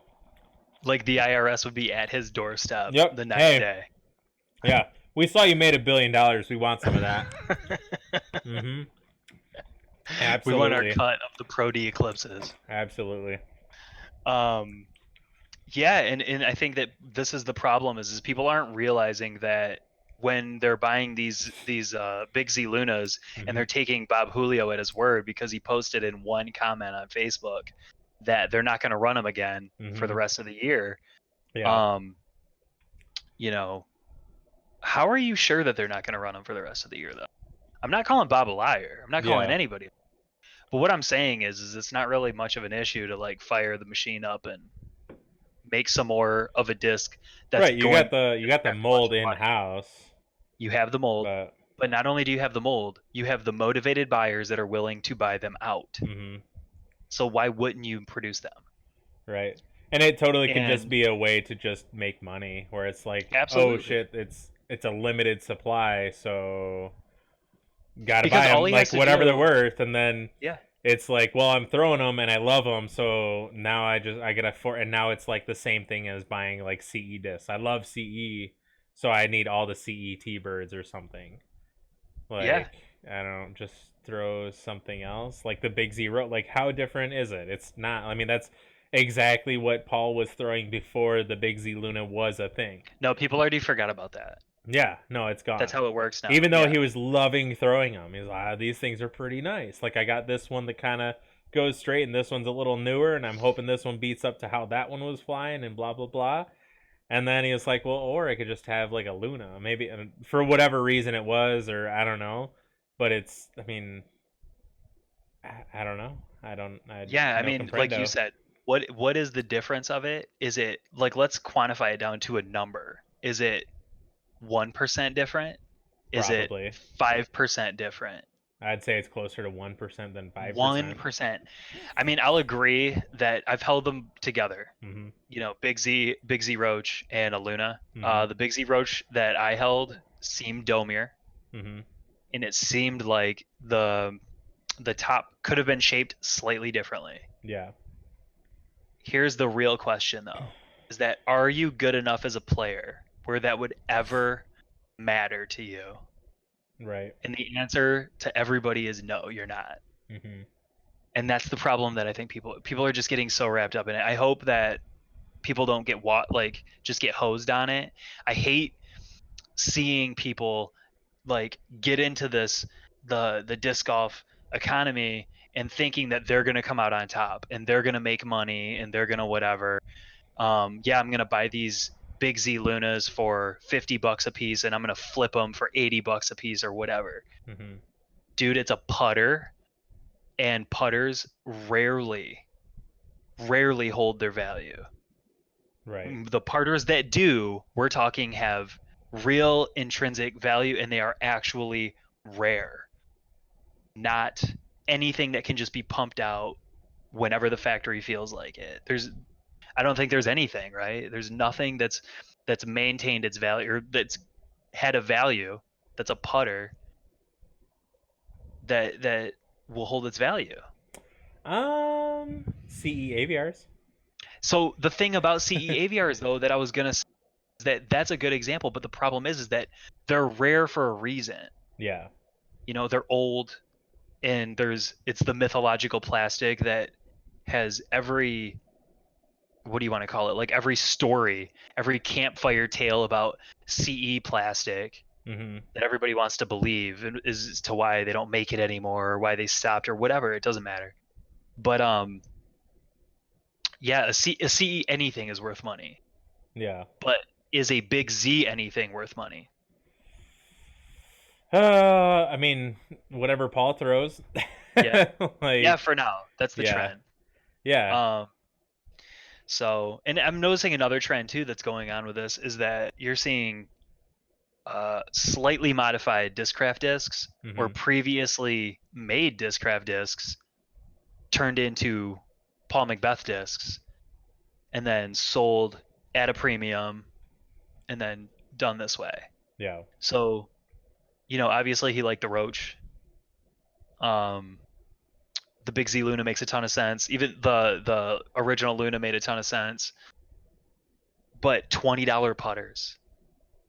Like, I don't want to live in a disc golf world where stock run putters are $20. Right. That's absurd. People should not be paying that, no matter who's throwing it. It's a jawbreaker, like Roach, basically, that's just a little bit stiffer. Right. And what do we have? Like the Onyx is the newest one. That's pretty much an old mold Predator, from what I can tell. That it looks like they're trying to control the dome on it somehow. Oh, really? Yeah. I haven't looked at it at all yet. Now, I love old mold Predators. I could not be more thrilled that they bring them back. Yeah, but then why do they discontinue the Tsunami? You nailed it. Yeah. So, like, discontinue the Tsunami because Paul probably wants it, right? Mm-hmm. So take it away from DGA, give it to Paul. Let's try to get them all domey. But then here's the other issue with Onyxes and Zeus's and all these things that people are going to run into is that domey Discraft discs are not a common thing. Right. And that's one of the major issues that Discraft has always had with all their high speed stuff, is that a lot of them just don't have dome. Yeah. You know, special runs of forces, special runs of nukes or whatever, pop tops and all that kind of stuff. But there's so many flat ones that, and you'll see it with the Zeus, you'll see it with the Onyx, that maybe they come out and they have dome. But then as they make them and as they continue to make them, you're going to see like huge variations. And then I wouldn't be surprised, you know, maybe by next year, by the second run, by the third run, by the fourth run, that they're all just going to have that kind of gradual flattish top that most Discraft molds wind up with. And that's why Discraft needs to pay attention. That's why a lot of people just don't dig like the Discraft drivers. Yeah. I mean, the Destroyer... even what was it, like Ziggy and John Perry, I saw them post about wanting Domey Kongs because they loved Domey Kongs. But with that being said, like the stacks that they get, like they're still not getting them consistently enough to where it's like they're still reaching out to try to get them because that's what they like, because those are the quote like really good ones.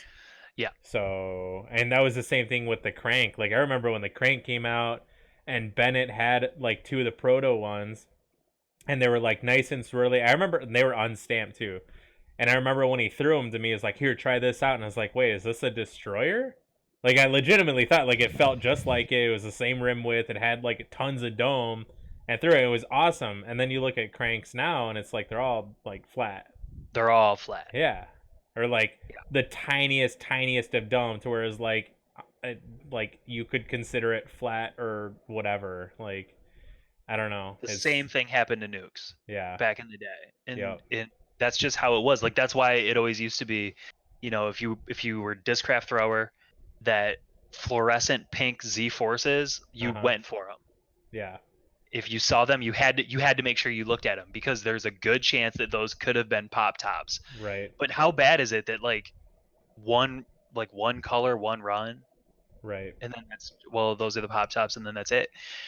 Yeah, and you saw them do it with the Zeus. Like I bought 50 of them, and they're all pretty flat. I think I maybe have 5 that I would say were domey. 2 of them I would say are pop tops out of 50. Yeah.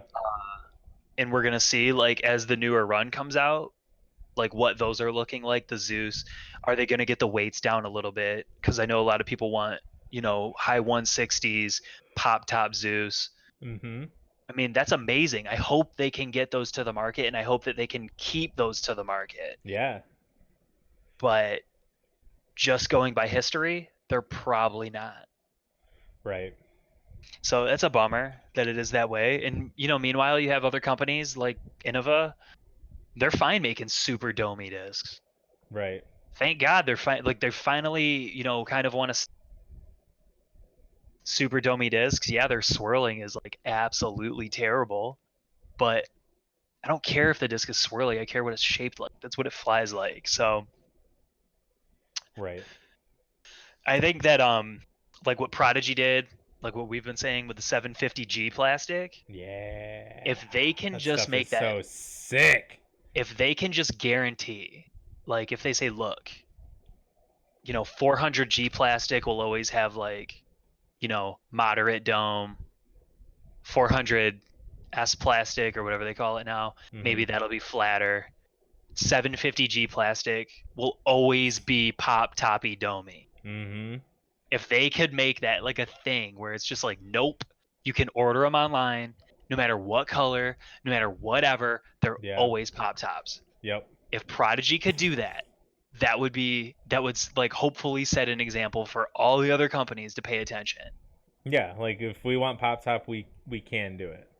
Yeah. We have, and like the companies can do it. Like they can do it. Yeah. Everybody's like, oh, it's the cooling. Oh, it's the moisture in the air. Oh, it's the whatever. Yeah, and definitely, like, I mean, you can't bring up the Enforcer, but like Latitude and Dynamic and all them are like legitimately the most consistent across the board for me, in my opinion. Yeah, I'd say probably. Say they Yeah. probably are. Yeah, like everything that I've ever gotten, like 9 times out of 10, like I've never gotten some crazy fluke besides those enforcers where they've just all been like the same disc. Like it doesn't matter what I order, it's just I'm gonna get that. Like it's such little variation. Right. Yeah, I don't know. But I remember like having the talk too where it's like, but then there's also, I don't know, it's weird because there is like a niceness to having like a couple different like variants of the quote same mold, to where like you can have like your meat hook destroyers and your like bomber destroyers and understable destroyers or whatever. But also, is that really like what should be happening? Is like we've grown to know it's like you're throwing the same mold, but is that what you should be doing, or should you be like should your meat hook be like the X-Cal, and then your bomber should be a destroyer, and then your understable should be a turn or something. Which Like, is funny because if you think about it now, because you used to love X-Cals, yeah, and I never really messed with them. yeah, You know, it was always like destroyers for me, or back then I was actually throwing forces a lot because it was always like the yep, force was an X-Cal, the X-Cal was a yeah. force. And then I took your last force. It was like, let me try it, and you're like, okay. So yeah, and then but the thing that's funny to think about now is if you look at like the last run, like the Macbeth 4-time destroyers and all that kind of stuff, the variations are so big. Yeah. It's a like there it's not even the same disc. Right. And now you're seeing the videos come out online where people are like, no, it's not actually the same disc. The rims are completely different. Mm-hmm. The noses are different, whatever. But it's funny to think that like a lot of destroyers out there are more overstable than probably any X-Cal ever was.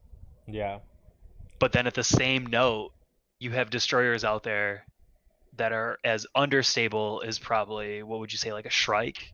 Yeah, a Shrike, turn, stuff like that. Yeah, exactly. And that's day one. We're talking day one out of the box. Yeah. And you know, those are like wild variations that shouldn't be happening. Yeah, because like it makes the X-Cal irrelevant. Like, why not just discontinue it? Right. Because it's, I mean, like what like feel wise, mold wise, like how different is it? Like I think it's down to that 1% again. Yeah. Of just like feel like I don't even think it's really that different versus like if it were, I don't know, you had, I don't know, like the same thing, like you have a Roadrunner, you have a Maul or a Hatchet or something, like relatively the same flight, but they're like completely different feels. Like how the disc is actually molded and shaped and everything. Yeah. Like that, there's a difference there. So you can have the same style disc with a different feel. Like I think those would be viable to have because one maybe fits in someone's hand better, feels better. Maybe one likes the different bottom lip. Maybe one, like I like the Roadrunner because of how the lip is shaped, and it feel like it's weird, but it's more tire like for like the rollers, and I don't know, it works really weird in my head, but it's always it been, makes sense. Yeah, it's always been like the best roller disc in my opinion. I've had bonkers rollers with them always, and that was always the one disc that was like I never found like a true replacement when I was on Latitude and West Side. So like, and out of all those discs, like I couldn't find a Roadrunner. I could find basically everything else. Yeah, well, now you can throw the Heat, which is a direct copy of the Roadrunner. Yeah. Like exactly. Yeah, or I could just throw a Roadrunner. Or you could just throw a Roadrunner now, yeah, which is great. Yeah, exactly. But it's like now if you're on Discraft, you'll still have a like if I went and were able to play for Discraft, I would be throwing the Heat as my quote Roadrunner. Right. Hands no, down. I think that hand feel is a very like you're talking the distance or the difference, I'm sorry, between like you're saying, they fly the same, they feel different. Mm-hmm. I mean, that's the age-old argument of like beaded. Do I like beaded discs or do I not? Right. You know? And they fly the same. Yeah, and the point I was going to try to make earlier too is like I totally get like because I coming from the era of having minimalist bag of discs where you have different wears on stuff, but I think it's okay to have different wears on discs, but should they wear so much so fast to where like you were able to have essentially 3 destroyers where 2 of them are on the opposite end of the spectrum and then one that's right in the middle? Or should you have them like they have different wares but they're essentially doing the same thing? So if you have a meat hook, you have one that's a brand new meat hook with 0 glide, and then you have one that's like pretty beat up where it does basically the same thing but for longer for you, so you can get that extra glide but it's still gonna like knife at the ground.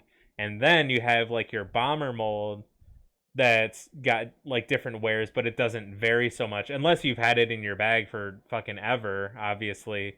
Then it's gonna do like fantastical things. But if you were to build a brand new bag, I think really the way it should be is you have like you're gonna have I'd say like a bunch of molds in there essentially, but you're gonna fill those slots to where if you want something that's a meat hook, you have a stiletto. If you want something that's a long bomber, you have a D2. If you want like a giant turnover, you have like a havoc or something.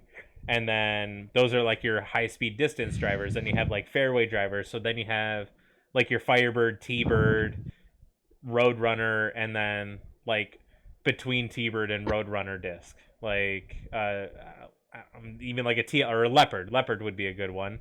Like something like that, to where it's like if you're throwing that shot, like I don't know, like it makes sense. Like I think that's kind of how it should be, and I think that's how like the trilogy family of like Latitude, West Side, and Dynamic have done it, to where I think they're more set up to have that. Because I've had discs of theirs, I still have discs of theirs that I throw that are like beat to shit, and they're still like they almost still fly like they're brand new out of the box.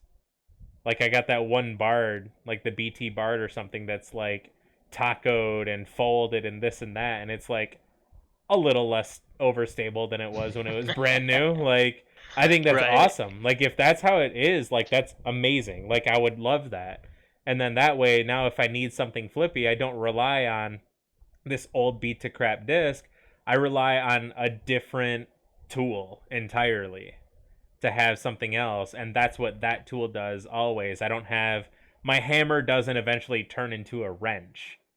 Like it's just always going to be a hammer, and my wrench is never going to turn into a Phillips head. Like right. Yeah, so I don't know, like I think that would be a good way to go, but do you think it's viable? Because I certainly do, because again of like what those 3 companies have shown me, and especially with how durable it is. Like dude, I got that one rock that I love that I got from Dakota that's like 1,000 years old because it was his dad's from like when rocks first came out. Not really, but like it's beat to dog shit and it flies amazing. But like is that really a rock then?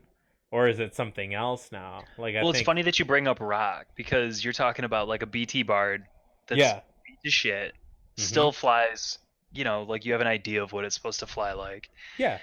No, I don't have an idea. It's like this is what it flies like. It flies slightly different versus the beat to shit rock that doesn't fly like how. Well, that's what I was gonna bring up. That's what I was gonna bring up, is the idea that I remember like when I first started playing, and not even when I first started, when I had met you, and we always talk, like that's the one thing, like we've always talked about, you, me, Jared, anybody else, like we're always talking about like building a bag, what staples need to be there and whatever. And it's funny because when we talk about staples, you always use it in innova terms.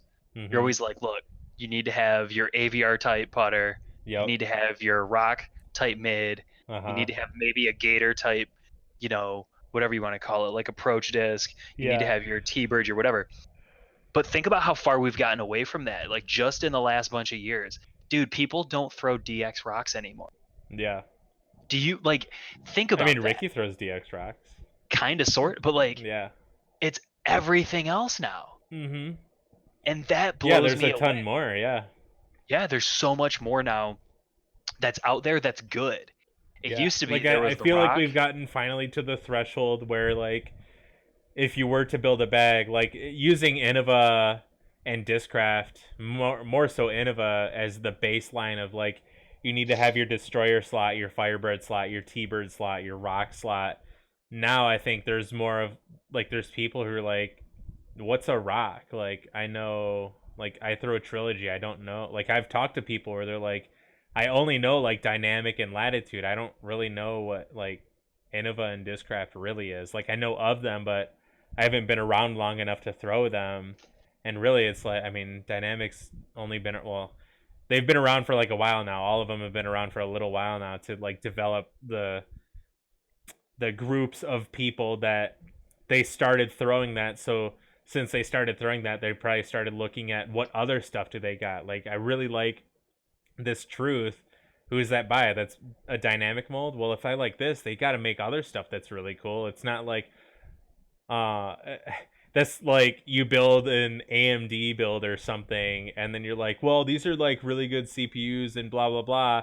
I'm just gonna go build a Linux like powered machine. Like that doesn't make sense. Like you're probably gonna continue building with this because you know that this is good product. You know, like they already make something that you like. So I'm gonna go look at what other good stuff they got. I think anybody that says they don't know what a rock is should probably get slapped in the face. Number one. That's inexcusable in disc golf still to this day if you don't know what a rock is. There's still rock threes. It's like the main staple. But then you could make the same argument, I think, with the hammer. The hammer was before the rock. That's what the rock was before what the rock was. It's like the equivalent of like the Buzz Wasp thing. Like the Buzz is a modified Wasp. So technically in a way the Wasp is the Buzz. Sorta. Like there's the obvious difference, just like there is with the hammer and the rock, but like they're still both like staples. You know what I mean? Yeah. But I think you can still say like if now you can kind of more generalize it where it's you want high speed stable over stable, you want high speed like stable under stable, and then you want like your fairway drivers, you want like your meat hook like versatility disc, you want like a stable 2 over stable, and then like stable under stable, and then same thing with a mid range, and then some sort of variance in putters, and then you're gonna have like all your bases covered. You know what I mean? Like you don't need to necessarily say like I think you can still for the most part get away with using Innova as like the generalized thing, but it's still always going to be just that. Like my bag, like I have a mixed bag now, but anytime like I'm reaching for something, like that's always just kind of how it's visualized. Even though if I'm throwing like I have 3 quote Firebirds in my bag. I have an actual Firebird, I have a Raptor, and I have an Audi. And they're all the same disc, basically, in a way. It's just one is a little straighter than the other, and then one is just, like, absolutely zero glide. And they're, like, completely useful tools. Same thing with, like, the Prodigy discs. It's like, these are the most consistent, quote, destroyers that I own, even though they're Prodigy D2s. They're, like, the same feel, but consistent dominess in the 750G stuff, which is amazing. Like all the 750s that I got 3 of them. They're all like crazy domy. Yeah, I got the D1, D2, D3, all in 750G. All of them are pop top dome. Yeah, and it's every awesome. Single one of them. Yeah, and they fly great. They're not like crazy. It's like these fly like destroyers. They throw like destroyers. They like feel like destroyers. So I mean, I was wondering if I was hoping the maxes were going to be like kind of along the same line. All of those seem to be flatter. Yeah. But I will say that the D2 max, at least from what I can remember when I was holding it, it seems the most destroyer shaped on the bottom rim. But then the nose is a little bit taller and a little bit more blunt. Okay. So I don't know, but what I'm trying to wrap my head around is like everybody's saying like the D2 maxes, they go farther. I'm really? Like looking at the disc, you're just like, how is that possible? Really? Because it looks like it shouldn't go farther. Yeah, like when you're just looking at a disc and you're like, that disc looks really fast. Yeah. That disc looks like it goes really far, like a cannon. Looks like a ninja. Yeah, but like when you hold a cannon, you hold it and you're like, okay. Yeah. Like, I don't think they can make discs that are faster than this. Right. You know what I mean? A nuke is a really good example of another stuff. But it almost seems like when you start putting like a blunter nose on something, when you kind of flatten it out or whatever, you think you would like get the distance down, but I don't know. I haven't even thrown any of them yet because it just does Really? nothing but rain, or I it's know. 100 here. I know. So, It's so gross. but tomorrow's gonna be the day. I have all day, Yeah. and I'm gonna get out and I'm gonna throw all of them and see what they do. There you go. See what it do. That'll be bueno.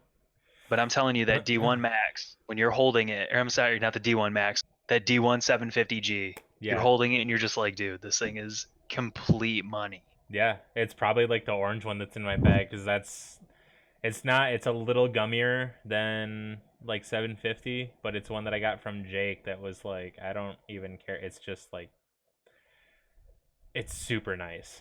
It's too good. Super nice. Yeah. Anything that can get me away from the destroyer roundup. Okay, like I don't care if discs want to be domey and discs want to be flat. Mm-hmm. Fine. Okay, that's fine. If that's what you want to do, fine. Yeah. I will not throw a mold that they're just gonna make different rims and then just be like, yeah, whatever. It's the same. It's not the same, and it makes it so you cannot buy them online. Right. Impossible. So, Destroyer is out for me, and yeah, apparently I can just take every Destroyer I ever had and sell it for $1 billion. Yeah, you might as well. In fact, I was thinking I was going to buy Prodigy Disc because I'm going to sell all my Destroyers and then buy the whole company of Prodigy, and then I'll just make the 750G stuff the way I want. Because I'll be so rich, it'll be unbelievable. Yeah. Because people pay $500 for Avery 3-line Destroyers. Because of how many different lines there are. More lines, 7 more out money. of 10. 7 out of 10. Yep. Slight scuffing. Mm-hmm. And when they say slight scuffing, it means that's what they rolled their blunt on. Exactly. And it's now a $500 disc. Yeah. According to online. So. Because why not? Just because. I don't know. Do you think it's the waffle groups? Do you think it's the waffling that did this? I don't know, dude. I think it's just people. I don't know. They loved them so much that once they started realizing that they were gonna go away, they just needed to hold on to them, I guess. Like, I think they forced it into a collectory type thing when it doesn't really need to be, because people, they differentiate like destroyers, like even though they're still identifying it as a destroyer, they're saying a Ricky destroyer, an AV destroyer, a Paul destroyer, and it's like they make it sound like only the Paul destroyers are like the most meatiest thing ever, and Ricky's destroyers are the most bitchiest thing ever. And it's like, dude, it's just a mold. Like, just look for the right shape. It's just the foil doesn't make the disc any. My car isn't any faster whether it's got a red stripe, a blue stripe, a white stripe on it. Like, it's not the color or anything. It's what it actually is. It's the actual thing. My PC doesn't run any faster because I slapped a bunch of stickers on it or engraved it a certain way. It's the stuff that's in it. It's like what makes it up. And like the only difference is like, I guess, how it's cool. Like, whatever changes how it cools and the shape of it or whatever, this and that, like whatever. But ultimately you're looking for the shape. Like, if you're gonna go buy like a brand new Camaro, but it's got like a shit engine in it that's already got like 1,000 or 100,000 miles on it or something, but it looks brand new, and it's just like, I'm gonna buy it for $1 billion because why not? Because it's a Camaro, even though there's a poop engine in it or like poop stickers. But if you buy like a Pinto that's got like an LS1 in it, it's people keep buying like cool looking stuff even though like they're going to buy like a Lamborghini with a poop engine in it. Like, why? I don't get it. I don't get it. Go buy a shit car that's got a good engine in it, and then buy a fucking shell of a Lamborghini, and then just merge the two. But you can't really do that with it because I mean stamping and whatever. But like that's almost like that's just how I'm seeing this. Like I don't understand it. I can't wrap my head around it. I totally get like collectors markets and this and that, but I see it as collector. I don't see it as like buy this stuff because it's going to make you better. The only thing ever really, like in my opinion, that you should ever spend money on, like if you're going to do something like that, is putters. The thing that you putt with, the thing that is going to make you money. Like if you're going to do that, because if you're only putting with them, like there's a very low chance that you're going to be damaging this to where it's going to alter it super fast, throwing it off the tee, and having chances of doing that or losing it are like slim to none. Right. Like slim to none. Doing that with any other disc, you're always going to be throwing all this other stuff off the tee. So it's like, I mean, throw the quote cheaper stuff, even though it's the normal price. It's a normal price. Normal price. So what you're saying is go out and buy all the 10-time AVRs there are. If you want.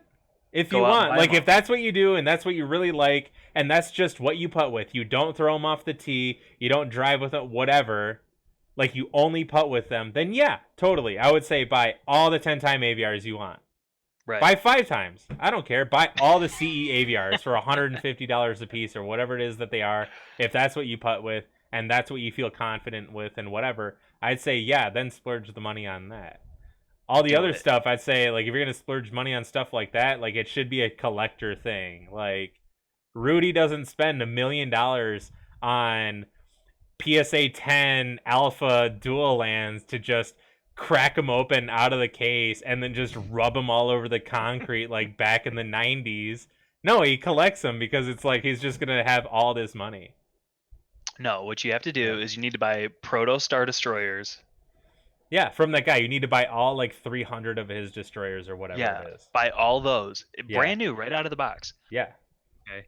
You need to throw them all and find all the flippy ones. Yeah. Because that's really what everybody wants. Everybody wants to be able to say, bro, I throw a destroyer so far. Mm-hmm. But even so, that wasn't even all the destroyers. Jared had a couple of the first run ones that were meaty. Oh yeah, I mean, of course. Yeah. Of course they were. Oh yeah. And it's just like every run, but it's just that thing about like, dude, I'm throwing a destroyer. I mash a destroyer. And it's like, yeah, but like you don't mash every destroyer because you want to know a secret? Mm-hmm. Not one single human being on the planet can mash every destroyer because so many of them are broken, overstable that it just is what it is. But you need to go get all the flippy ones. Go to toboggan number 3, and then just chuck them till your heart's content and lose them all on the right side. Yeah. Like I don't know. People do weird things, and I don't understand. Should you throw an enforcer? Maybe no. No, I want to. I'm gonna throw this disc that I'm terrified to lose. I'm gonna throw it. That's irreplaceable. I'm gonna throw the irreplaceable disc, the irreplaceable shot in my bag. Oh, okay. On number 3. Can't lose this disc because if I lose this disc, then I'm screwed. Yeah. But I'm gonna throw it. Okay. Maximum have send. Fun. Have fun. Sounds like you're gonna have all the fun in the world, broski. I don't get it. I don't either. Like I think there's a time and a place for everything, and I think that's fine if that's what people want to do, because I mean collector markets are based on the people, on the community or whatever. I just don't see like where it really comes from other than the stamp. Like, because they're not looking at the mold. They're not selling, like, the closest thing to that they're doing that I could somewhat justify is, like, the Stardy Destroyers, the SDS Destroyers, something like that, I guess. Like, more so. Like, I think that's more so justifiable than I'm selling insert generic disc that has a certain style stamp on it. Because, like, what's the difference if they took a brand new destroyer right now from, like, the quote Ricky run and then just slapped on the Avery's, like, 3-line destroyer? So even though it's a brand new disc, you're going to buy it for $80. That means you're buying that disc for the stamp. So that stamp is worth $80 to you. Yes or no? And they're going to be like, right. No, I'm buying the disc. But it's a brand. I can tell you right now that I molded it today. Like, it's still hot from being in the goo and then just stamped. And you're buying it for $80, like, right out of my hands because it's a quote Avery destroyer. It's only an Avery destroyer because the stamp that we decided to put on it. Right. But I guess to put that in a real context, because that probably would never happen. Mm-hmm. And I think people just trust that the companies won't do something like that. Right. But it's like Cloudbreaker is a really good example of what companies can do mm-hmm. to force a market to spike up.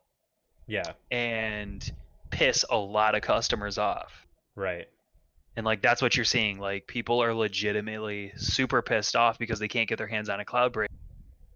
And it's just a DD3, which means it's basically just a destroyer, and people are going to argue that till they're purple in the face. Mm-hmm.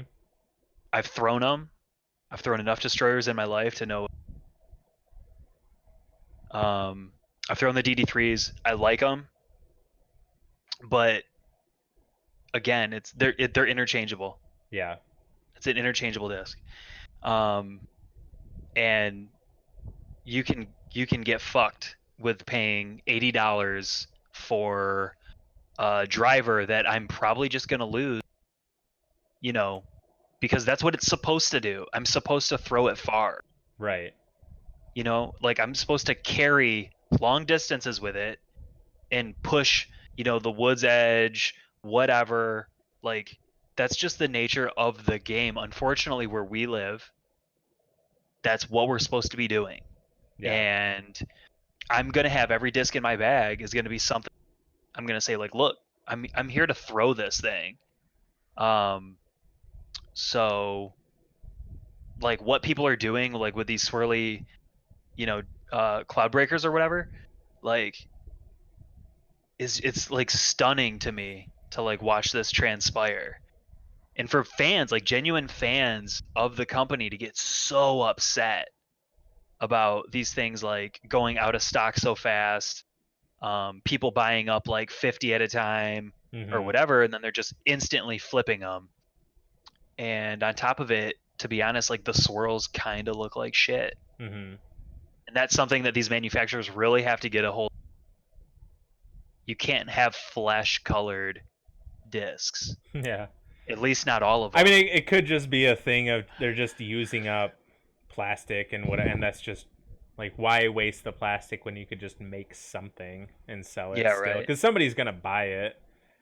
Clearly. But if that's like your main thing, which I don't think that's necessarily it. Like even like black discs, like obviously a bad idea to throw, but like in my opinion, like cool collectors. Like I know there's cool a dude, collector. Yeah, like stuff like that when you have like black on black stamps. Like I know there was like the black on black the West Side Warships were called like the Black Pearls and stuff. Like those mm-hmm. are collectors. Those are like at the time I don't know what they're worth now. I haven't seen one in forever. Brand new, like when they first were coming out, were like $100 bill. Yeah, see, that's what I'm talking about though. Is like you're talking. That is something that's not collectible though, because they could just fire up the machine to make as many of them. Yeah, they could, but like also like what's the likelihood? Because I think something like that could be more collectory. Because do you think like? Are they looking to run just a bunch of discs that in black just because like we're making something for people to throw? What are the chances people are going to be throwing black? It's like the same thing with the flesh colored discs that you're talking about. I mean, I think it comes down to at the factory, like they're going to make some black ones. Yeah. And then I think the stamping guy was just like, dude, I'm going to smack some of these black. Yeah. And they're going to be murdered out and it's going to be sweet looking. And I think that's his So I think with something like that, I think that's justifiable as collectory, because then it's just kind of up to the person who's stamping to give that color combo. Right. You know what I mean? Because if it's like, you could get a dude where it's like, dude, black on black, stupid. I'm not gonna do that. I'm just all these black discs are gonna get white stamps and pink stamps, and which is totally fine too. So I think stuff like that is justifiable as collectory because of like the rarity and the oddity of like what it is. Like I like the collector's market because I mean they're pretty much no matter like what you're gonna be into, there's gonna be a collector's market. There's something for it. for Yeah, it. there's always gonna be something because people are gonna be so into it that they want to collect this stuff because of like nostalgia and the want to be a part of like the history of it and have parts of the history of it. So like you could have a set of the Midnight Flyers, like 1 through like 8 or whatever it is, and they're like a couple $100 a piece or something, and those are like some of the originals. Or you could have like, and it's weird too because you can have some of the like old first run stuff which isn't worth anything, and then you can have first run stuff that's worth a bunch, and they're both like not thrower discs, which is weird. You know what I mean? So like it's not the same thing as like, oh, I'm buying a first run arrow for like 30-ish bucks or something, at least from like the last time I've seen any of them sell, versus a first run like destroyer, which are what, 150? Yeah, I mean that's probably the floor now for them. Yeah. But then you got ones, I can't think of any off the top of my head, that like they're not thrower discs, but they're still worth something because... What do you mean not a thrower disc? Like a destroyer is a thrower disc because people throw destroyers, but who people throws... throw them, okay. Yeah, but who throws arrows? Yeah. But then there's like, I know that there's some, and I can't think of it. But I like there's stuff that are not discs that people throw still, but are still worth something because of there's a history behind it or something. Mm-hmm. Dude, I can't. I had one in mind and it just slipped my fucking mind. I mean, you could almost make an argument that eagles are there. People don't throw eagles. Yeah. 11-time eagles still worth money. Yeah. You know, people tend to still throw them. Yeah, that's totally true. I feel like people have kind of moved on from the eagle. Unfortunately, it's a super good mold. I think Innova will probably push it again at one point in time. Because it's good enough for that. Yeah. But I'd say that's a decent example of it.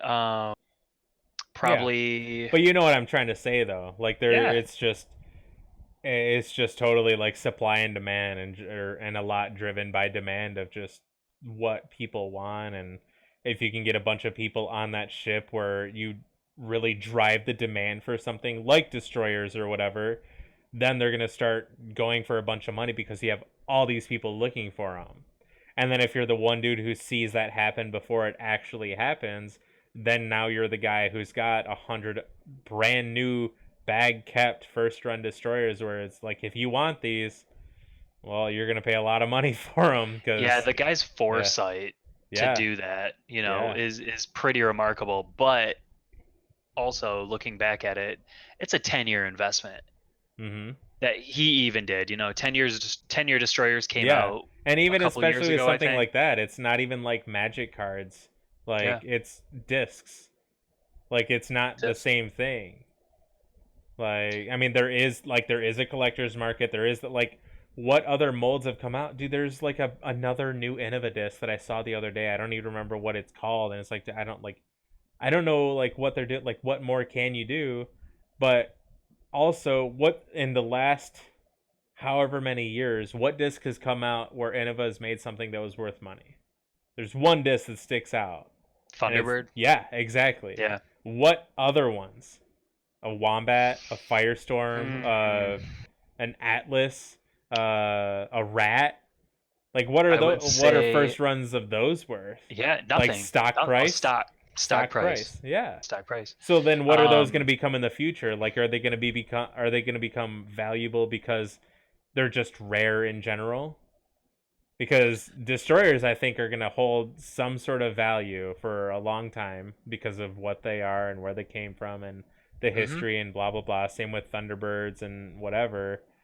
But what about those other molds? What about the Firestorm in like 10 years from now? Like, what is it gonna be worth a little bit more because it's just old then? It's an older I'd say the mold. only thing that even has a chance of it Is what? is the Shrike.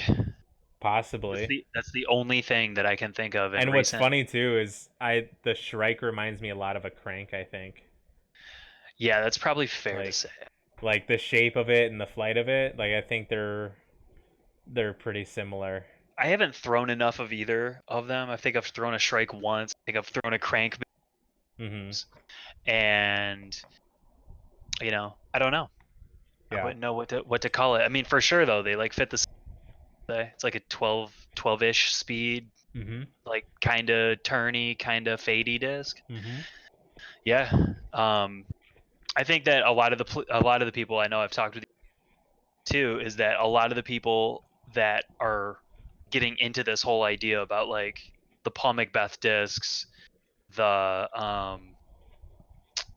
uh not necessarily the protos or the testers, the test flights I could probably see holding them. Yeah. The protos probably like maybe in a year or after the stock run Zeus comes out. The Kong I'm actually interested in seeing because it's a Kong. Yeah. I know there's this big movement online, a lot of the Discraft group. For some reason, there's a lot of groupthink that goes on in that group. Mhm. But as soon as they renamed it to Zeus, you were Yeah. seeing a certain number of people really push the idea that the protos and the testers are also Zeus's. Yeah. Okay, like that disc will always be a Kong in my eyes Yeah. because when it came out, it was called a Kong. Right. And that's why we give discs history. That's Yeah. why a Star D destroyer is a Star D destroyer, is Right. because that's what it was called when it came out, and then it was designated. That's how we identify it as. Is it a Star D destroyer? Is it an SDS destroyer? Is it Yeah. what? Yep. It's the same thing to me with the Proto Kongs and then the first run Zeuses. Um, but you're really seeing people like push back against that, and that's actually the first time that I've ever. It's kind of coming from Discraft for some reason. Yeah. Because that group kind of is ran by the underground or whatever, so they might get their marching orders from Discraft directly. Who knows? Right. But that's the one that I'll be interested to see how the prototypes turn out in a year or two. Will they go up in value because they're going to be referred to as the? And then, I think it's going to have to do with how the Zeus, like the production run Zeus's, how they actually fly. If they fly like shit, then you might see the prototype Kongs like spike up a little bit in value Right. because Because a lot of them they'll were then out be there the and people quote threw really them. good ones. They'll be the good ones. Yeah. Um, Which is so crazy too to think that was a mold that they molded a while ago. apparently, and then they just were like, nah. Yep. So Yeah. I mean, I wonder if Discraft was trying to play a different game at that time, where anybody that denies that disc shares a lot of similarities with the Destroyer is full. They're Yep. lying. Oh yeah. It's extremely similar, and I bet you a lot of people, you could just put them in people's hands in a blind test and you couldn't tell them apart. Yeah. The If you had two blank ones. Yeah. Yeah. Exactly. Absolutely. I think so. Yep.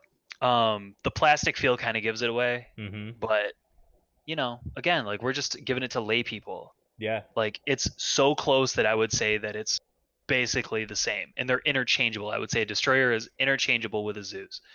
But what I'll be really interested to see is like the Paul Macbeth like discs where they were first run Paul Macbeth Buzz, first run Paul Macbeth Zone, whatever. Yeah. I think a lot of people are going to get absolutely destroyed in the collector market. Absolutely destroyed. And they I think are so. expecting that they're going to ride this giant wave and they're going to make a ton of cash. Oh, I bought 20 first run Macbeth buzzes. All buzzes are worth money, which is a huge misconception. That, dude, these people are going to get wrecked. They're buying discs at full price, $20 a pop, thinking that a couple years from now they're going to get more. Yeah, but I mean, there is the possibility that it's gonna happen. I just think the plausibility is, or the likelihood, I guess, would be better is that it's low, in my opinion. I'd say judging by history. I'd say there's enough evidence that we Because I could mean, look if at he it. moved, like, what if he switched companies? Like, because Yep. if you look at it based on everything that has his name on Innova now, like, what's all that stuff worth and everything now? So if you translate that to now he's on Discraft and say he moves to MVP or whatever, now if the trend is your friend still, then it's gonna be like it's not there. You just nailed it. The trend is your friend, and we have to look at what history told us. Yeah. And nothing that Macbeth has ever had from Innova has held value because it was his name. Right. It's always been because of the disc, not because of his name. Right. Right. So like the examples that we can cite are McPro AVRs. Yep. They're worth money because they're McPro AVRs. Yeah. And then destroyers.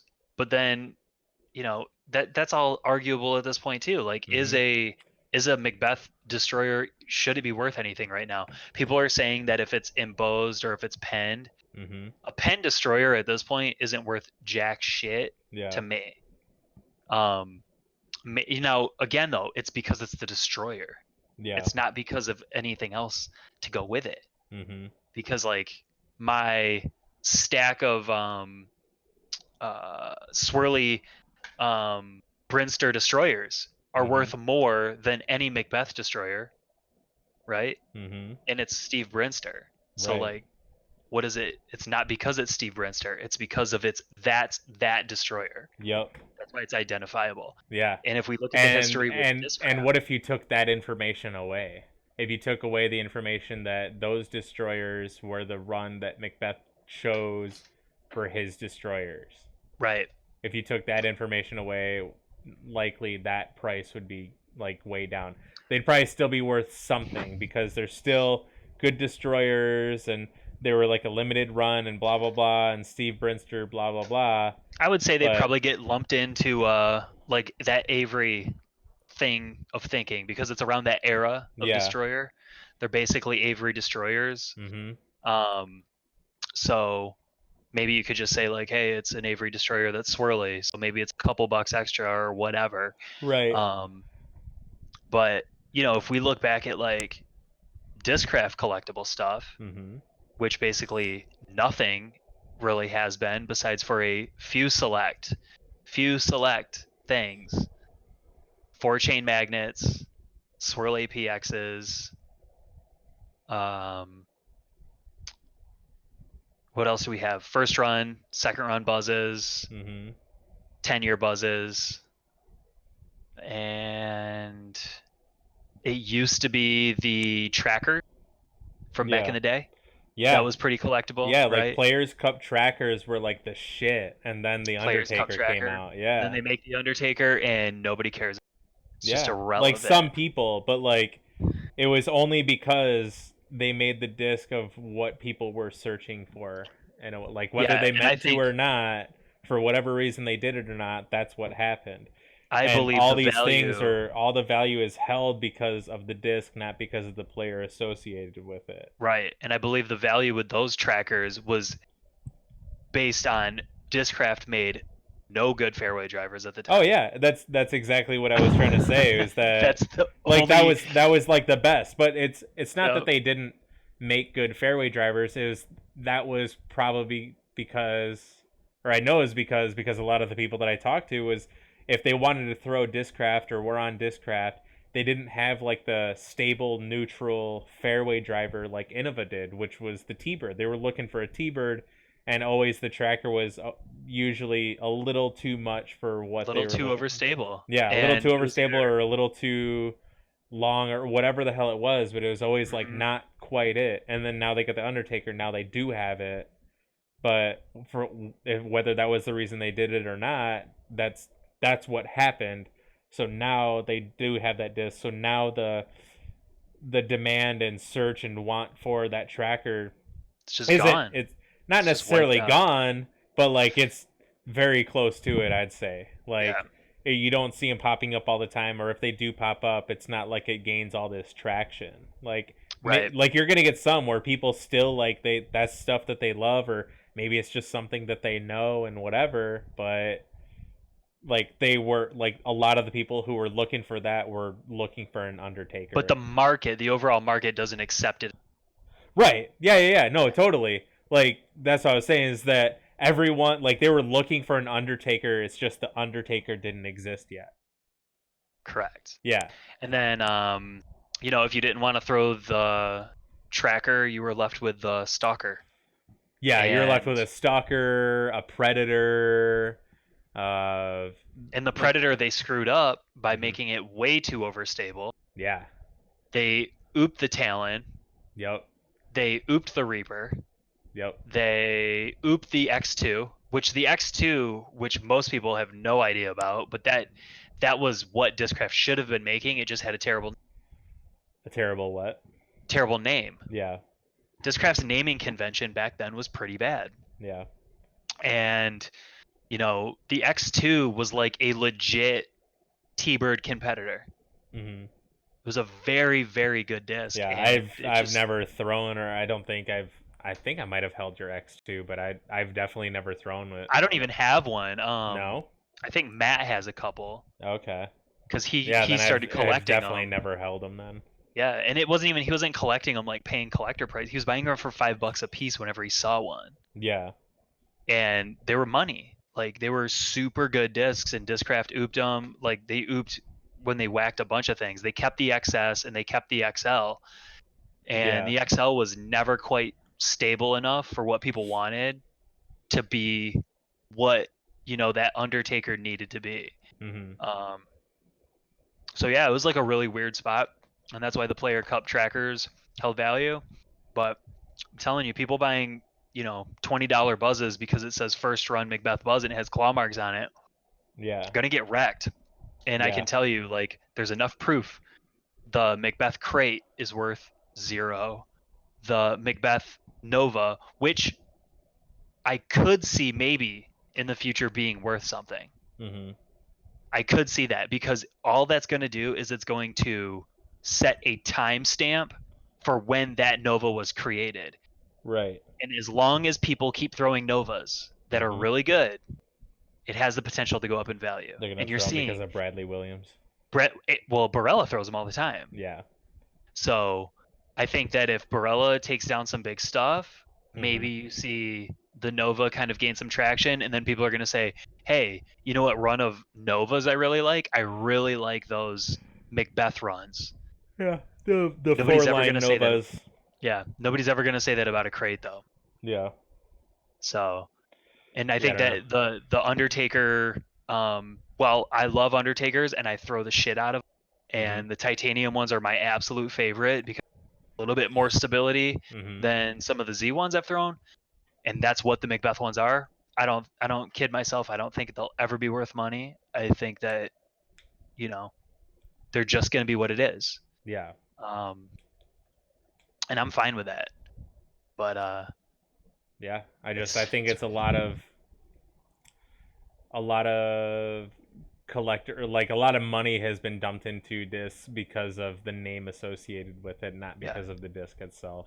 And it seems like in the last maybe couple years is where we've really seen it get out of control. So like if you can think of it as like a glass cannon type thing, like that's what we're looking at here. Yeah. So I mean, who knows? If the economy slumps, you might see hard times fall on people, and collections are going to have to move, and you might see prices really dump. And I don't think it'll take a lot to dump the price of, like, we actually already saw it with threes. Remember, those were sky high. Like that was the Macbeth Rock 3s. Oh yeah. Prices on those were sky high. Yeah. It was a collector disc, like through and through. And if you would have asked me, I would have always been like, look, Macbeth Rock 3s period, Proto Stars, Big Birds, those are going to be collector's discs for sure, because Innova players are always going to throw Rock 3s. People are always going to want Rock 3s or whatever. And you saw the market just get smashed down on them. Maybe it was because Macbeth left. Maybe it was just because there's a billion Rock 3s out there and the market can't bear it anymore. I don't know. Yeah, I don't know. But when people start selling, Protostar Thunderbirds, do you think that the value of it's going to like stay up? When they're losing their job, they're losing their car, they're losing their house, they're losing whatever. Yeah, or just want extra money or whatever the hell. Yeah. Like for whatever reason that they decide to sell it. And the market is a small market, so you have to remember all the sales that happen. Mm-hmm. So if let's use a Protostar Thunderbird for example, I think they still maintain value. I don't know. Yeah. But let's say they sit up higher, and then let's say someone, dude, I need to I'm gonna lose my car or whatever, and then he kind of starts dumping them on the market a little bit. Mm-hmm. Everybody's gonna see that. Everybody's gonna see the price kind of tick down because he needs to get out of them, right? And then guess what? That's the value of that disc now. It comes right down to that level, and then people are going to be expecting to buy them at that level. Mm-hmm. And you need a larger number of other sellers that are willing to say, no, we're not selling at that level. We're going to stay up here. And then the buyers have to come up to there. I don't know. I mean, when people are losing their jobs and all that, we'll find out how collectible shit is. Yeah, I don't know. We're going to really find out. I think Thunderbirds will stay in value because, or at least to some extent because of culling. I mean, I just think to some extent that, again, it's that everybody elite throws Thunderbirds. Yeah. Pretty much. Yeah. I was actually on Facebook just now. I looked at the auction page for a culling Thunderbird that got sold, and it sold for $51.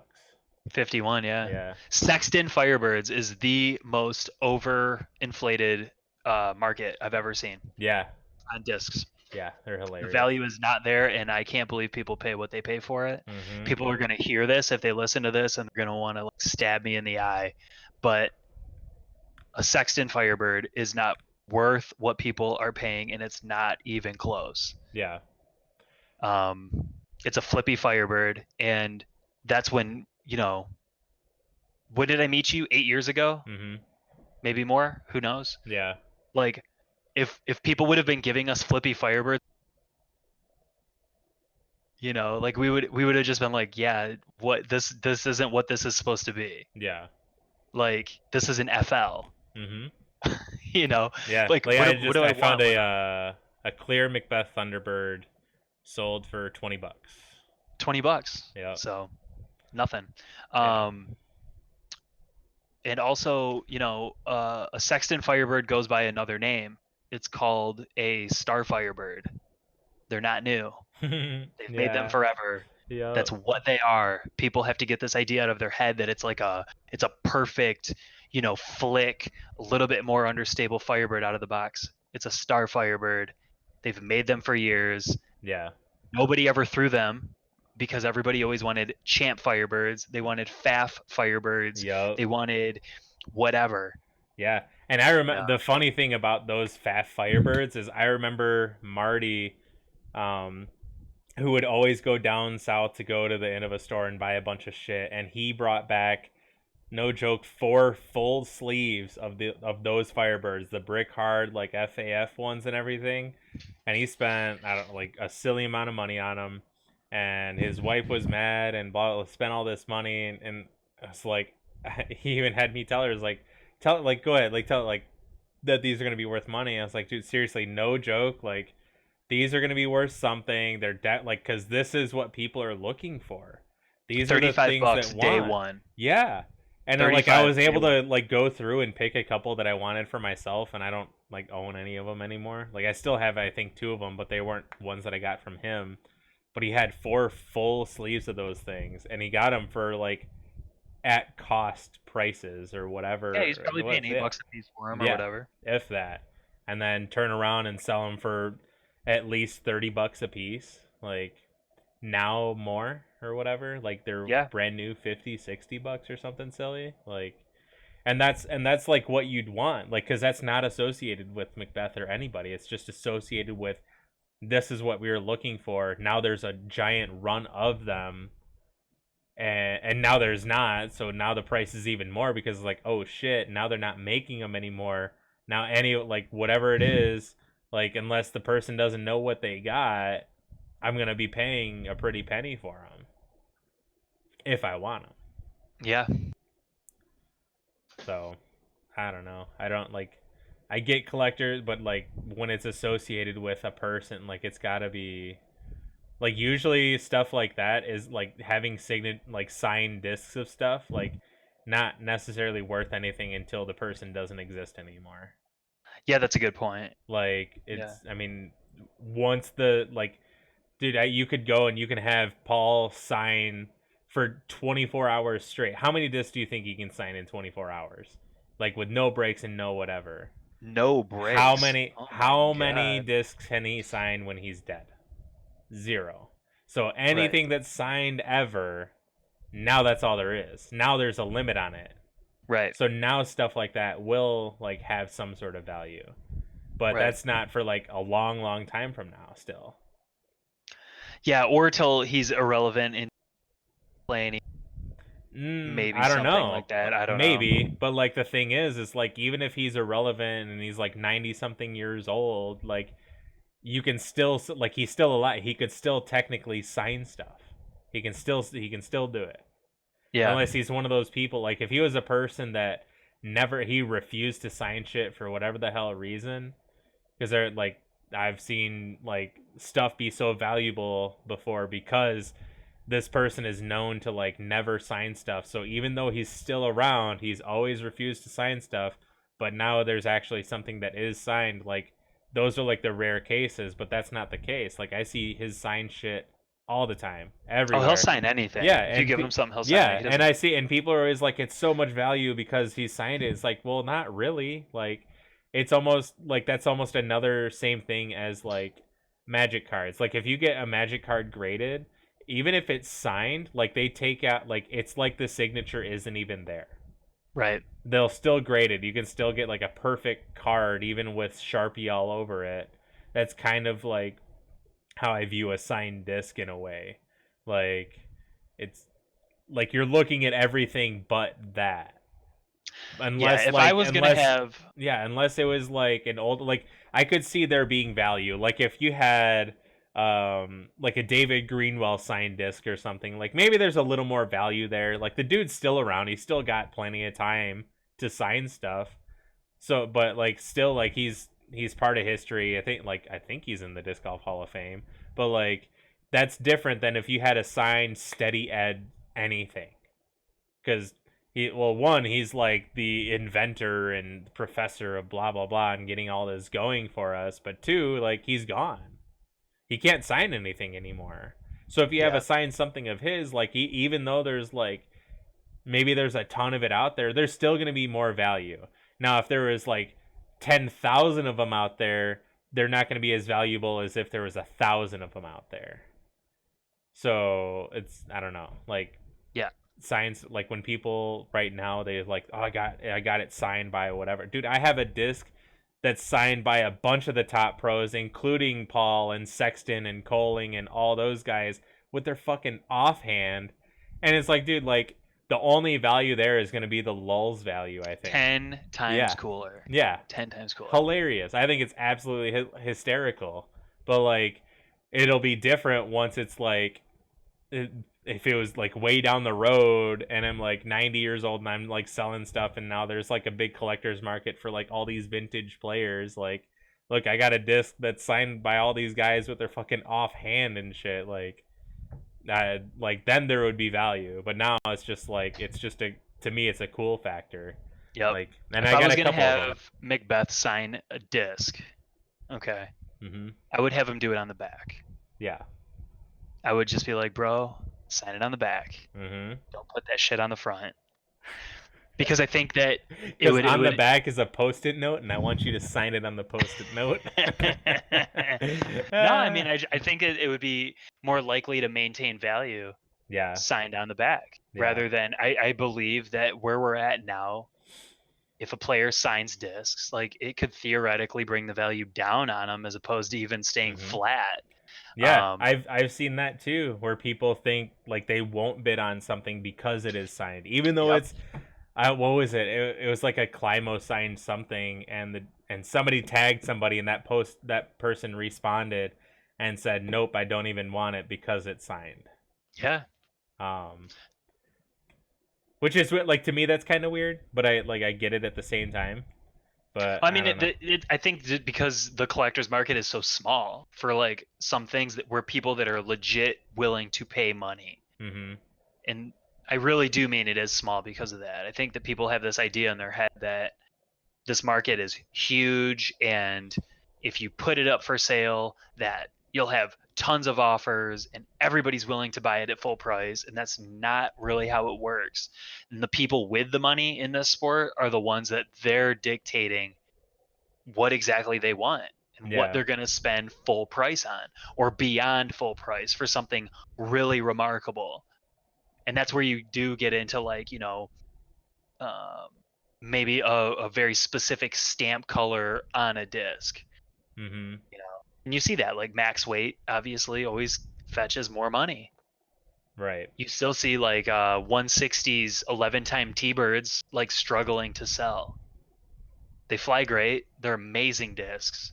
Mm-hmm. But people just aren't willing to put down the money because it's not a 175. Right. So I don't know. There's all sorts of bonkersness. Yeah, I really to buy stuff and not buy stuff. Like, won't buy brand new something because it's signed, but will buy 3-line Avery Destroyer for $80. What? Yeah, but that goes into the hype though, and I think that's like almost people that don't know what they're doing, that are willing to just be like, oh shit, well this guy's selling this 2-line Destroyer for $60, and I saw that one's $80. I'm gonna buy it, and it's gonna go up to be worth that much. And it's like, you don't understand how the market works, dude. Yeah. Like, you're way off if you're thinking that kind of stuff. Right. And then after you factor shipping and all this other kind of stuff, like you're losing money along these transactions too. Mm-hmm. So I think that a lot of the people that are into collecting, that aren't collecting things that are worth collecting, should be into playing. They should take that money that they're gonna waste on designer discs and collector discs. Designer discs. That's a good way to put that. Yeah, I mean, well, a designer disc would be a Sexton. Yeah. A collector disc would be a CE disc. Yeah, just designer discs. But they need to take that money and they need to give it to a pro and say, teach me how to play. Yeah. So I can enjoy this game for what it is instead of... like learn to throw and play. Like, I don't know. Like, I guess the question would be like, if I could teach you how to, not me per se, just I in general, could teach you how to play well with any disc, would you still continue to buy this stuff or not? Right. If I could bring if all this could happen, and then I could theoretically take your bag from a $500 bag of discs to like $150. Yeah. Like, would you do that, or would you still be okay with throwing a $500 bag? And the best part is when you lose the wasp tooled buzz or the 10-year buzz, when you lose it or whatever, or you lose the equivalent to it that's in your bag. When you lose the wasp tooled buzz, you feel terrible. Mm-hmm. How is your round going now? Right. Because that's all you're thinking about is like, dude, I just like, because I hear people talk about that all the time where it's like, dude, this is like, I paid $80 for this. I don't want this and that and whatever. Like I heard somebody say that the other day even, and it was like, dude, like they were talking about this disc and it's like, this is a $50 disc. And it's like, I don't think that's how you should be viewing that disc, really. Like it should just be, I love this disc because of like what it is, and I would hate to lose it because it's such a good disc. Like I've known this disc, I've had this disc forever. Not that it's like it shouldn't be good because I paid $50. It should just be good no matter what it is. Like that one rock that I lost at Baycourt somehow is like one of the most favorite discs I ever owned because it was ridiculous. And how about the Slice? The Slice is free, and I would hate to lose it. I would hate to lose it. And I did, and I got it back. And out of all the discs I got back, I was so stoked that I got that stupid thing back because of how and I paid $0 for it. I picked it up off the ground because somebody else was like, fuck this disc. and I'm just gonna leave it or whatever it was, or it fell out of their bag, but no name or number, you lost my game. But same thing with that rock. That rock was amazing, and it's like, yeah, I could say, oh, it's a ching rock or whatever, but it was a beat to shit rock that I got for $5, and I lost it. I was pretty pissed about that too, and it's because like, dude, it's like that's gonna be a hard disk just to replace, just because of what it is. Like, I'll eventually find something that will. I'll get past it, which I did, but like, I don't like. It's not like shit. I just lost $5 or whatever. Like, it's that disc. Like, I like that disc. I don't want to lose it. That's all. It'll get replaced. That's fine. It's just it sucks. Like, it's always gonna suck to lose a disc. It always is. Yeah. Like, whether, like, I'm sure even Paul is like, man, I don't want to lose this disc. And he's a dude who's like, I can have an infinity amount of discs. Like, I can go into the warehouse and I can pick whatever I want. Like, he's one of the... Not to mention, just fanboys are willing to just give him. Yeah. Oh, just even like Sexton, when he made a video, like, and this was like a while ago too, about he lost an orc or something, like an old pearly orc, and somebody was like, hey, I got you, and was like sending it to him or whatever. Yeah. Like, it is, yeah, just because he wants to be that guy. Maybe he actually wants to help him, or maybe he saw it as a way to get recognized, like, kind of like your 15 seconds of fame type thing. I don't know, but yeah, like, you're like, regardless, you're still gonna get that, like, as being a big name dude like that. So it's, but it still doesn't take away from the fact that it's still gonna suck to lose. It always hurts. It always hurts. But the thing is that's how I am too. When I reach a point with a disc in my bag where I'm like, this is irreplaceable. Yeah. I just take it out of my bag. Like, it just comes out. Yeah. Because I've lost discs that I liked. Yeah. And I hate that feeling more than the feeling of not having that disc in my bag, but it's at my house. Right. Or it's at whatever. Right? Like, I have my first disc that I ever bought, like, hanging on my wall. Which one was it? It's an old ZXS.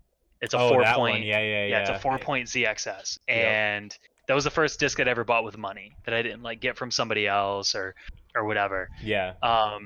And it was to replace a orange 4-point ZXS that somebody had given me that I threw. I don't even remember what. I think I threw it on top of the church at Baycourt or something stupid.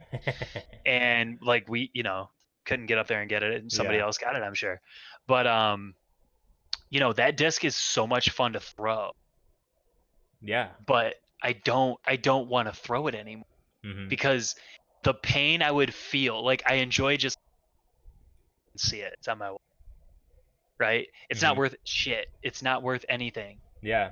Those are the discs that are worth collecting, though. Those are the discs hanging. Those are the discs worth keeping around, because just having them around. Yeah, because that's what, like, collector discs should be. They shouldn't. Those be are like... your memories. Yeah, like, I have more fun playing the game and making, like, these crazy memories out of the game that I get so much enjoyment out of, rather than like my stack of, what is it? These stupid ions that I have.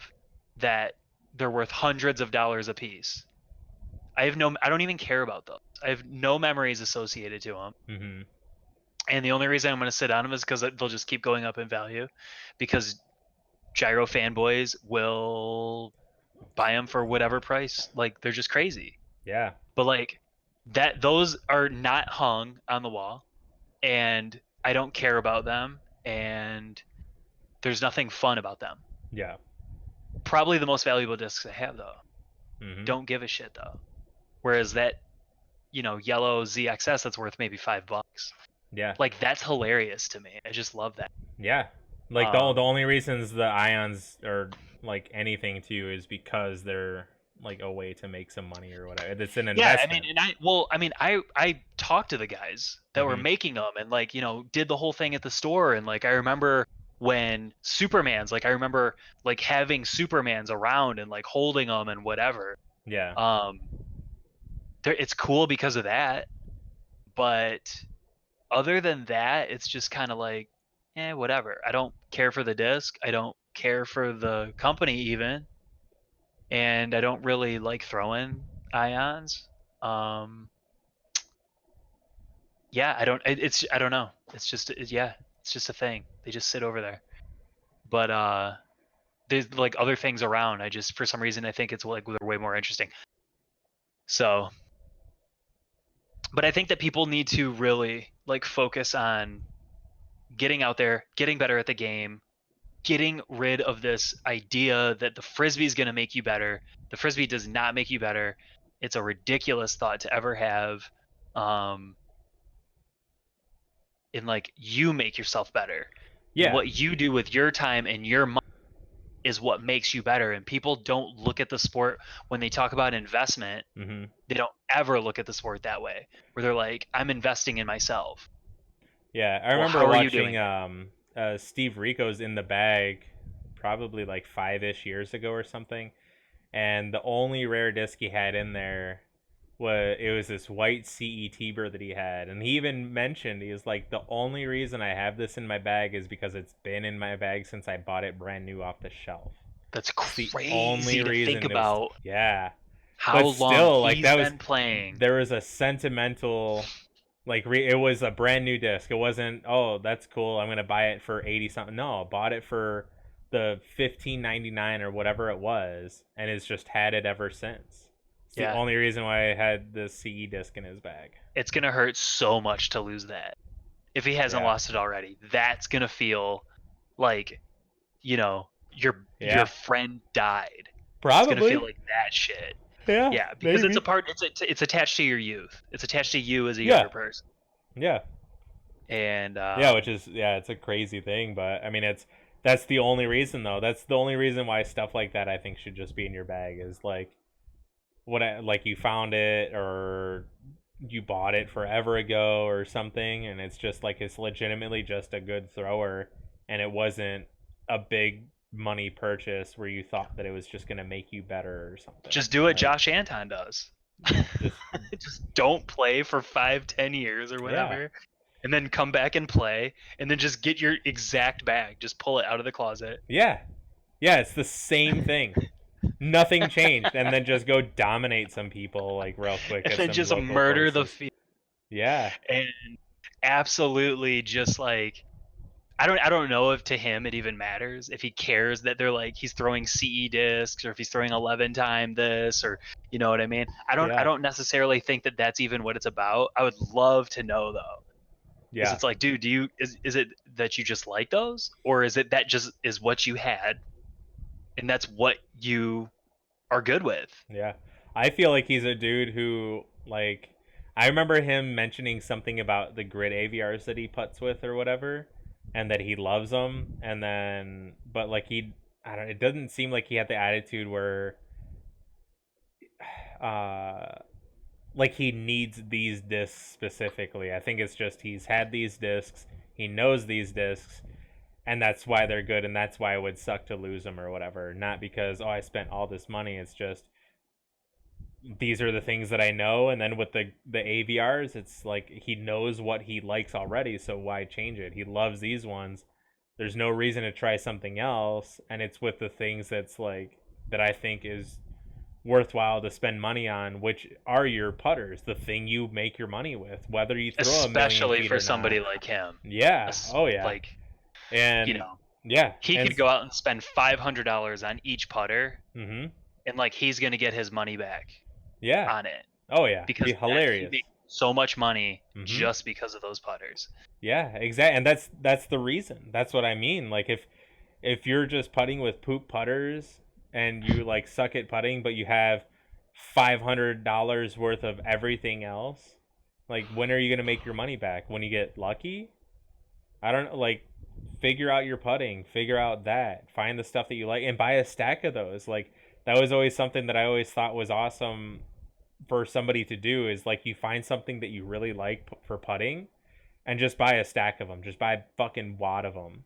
If you can buy 10 of them. Yeah, exactly. If you can buy 10 of them, great. Because now, like, when you go practice putt, you have a bunch of them to putt with, and they're all going to be the same. Yep.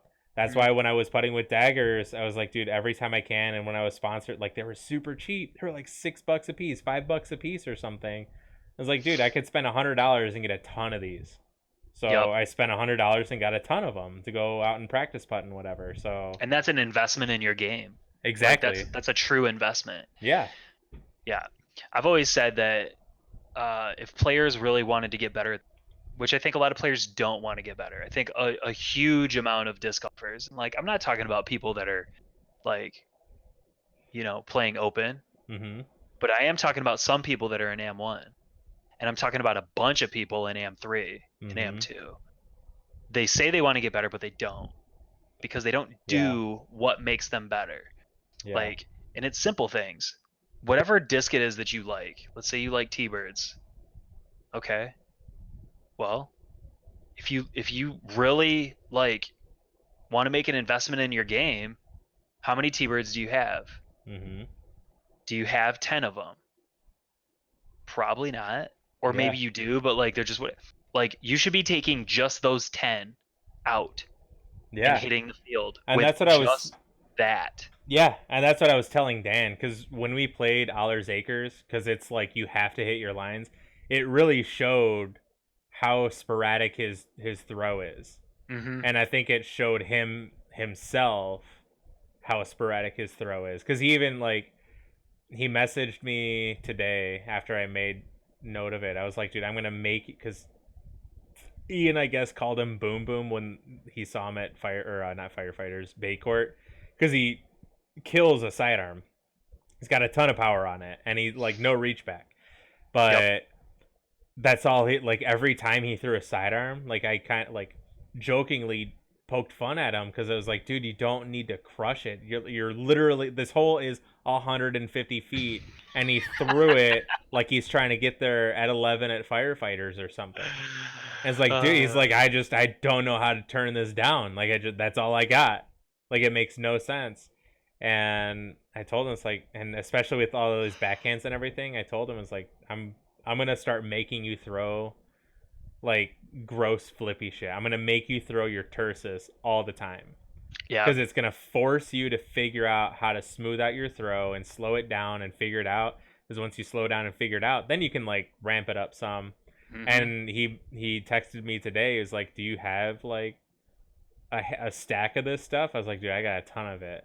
Like I even have like, he messaged me about flippy crap too. Yeah, and I was like, yeah, I got like, how many do you want? And he's like, probably 10, like 10 to 15. I was like, okay, I got stuff. I at least have like a couple terses I can give to him or something, let him use or whatever.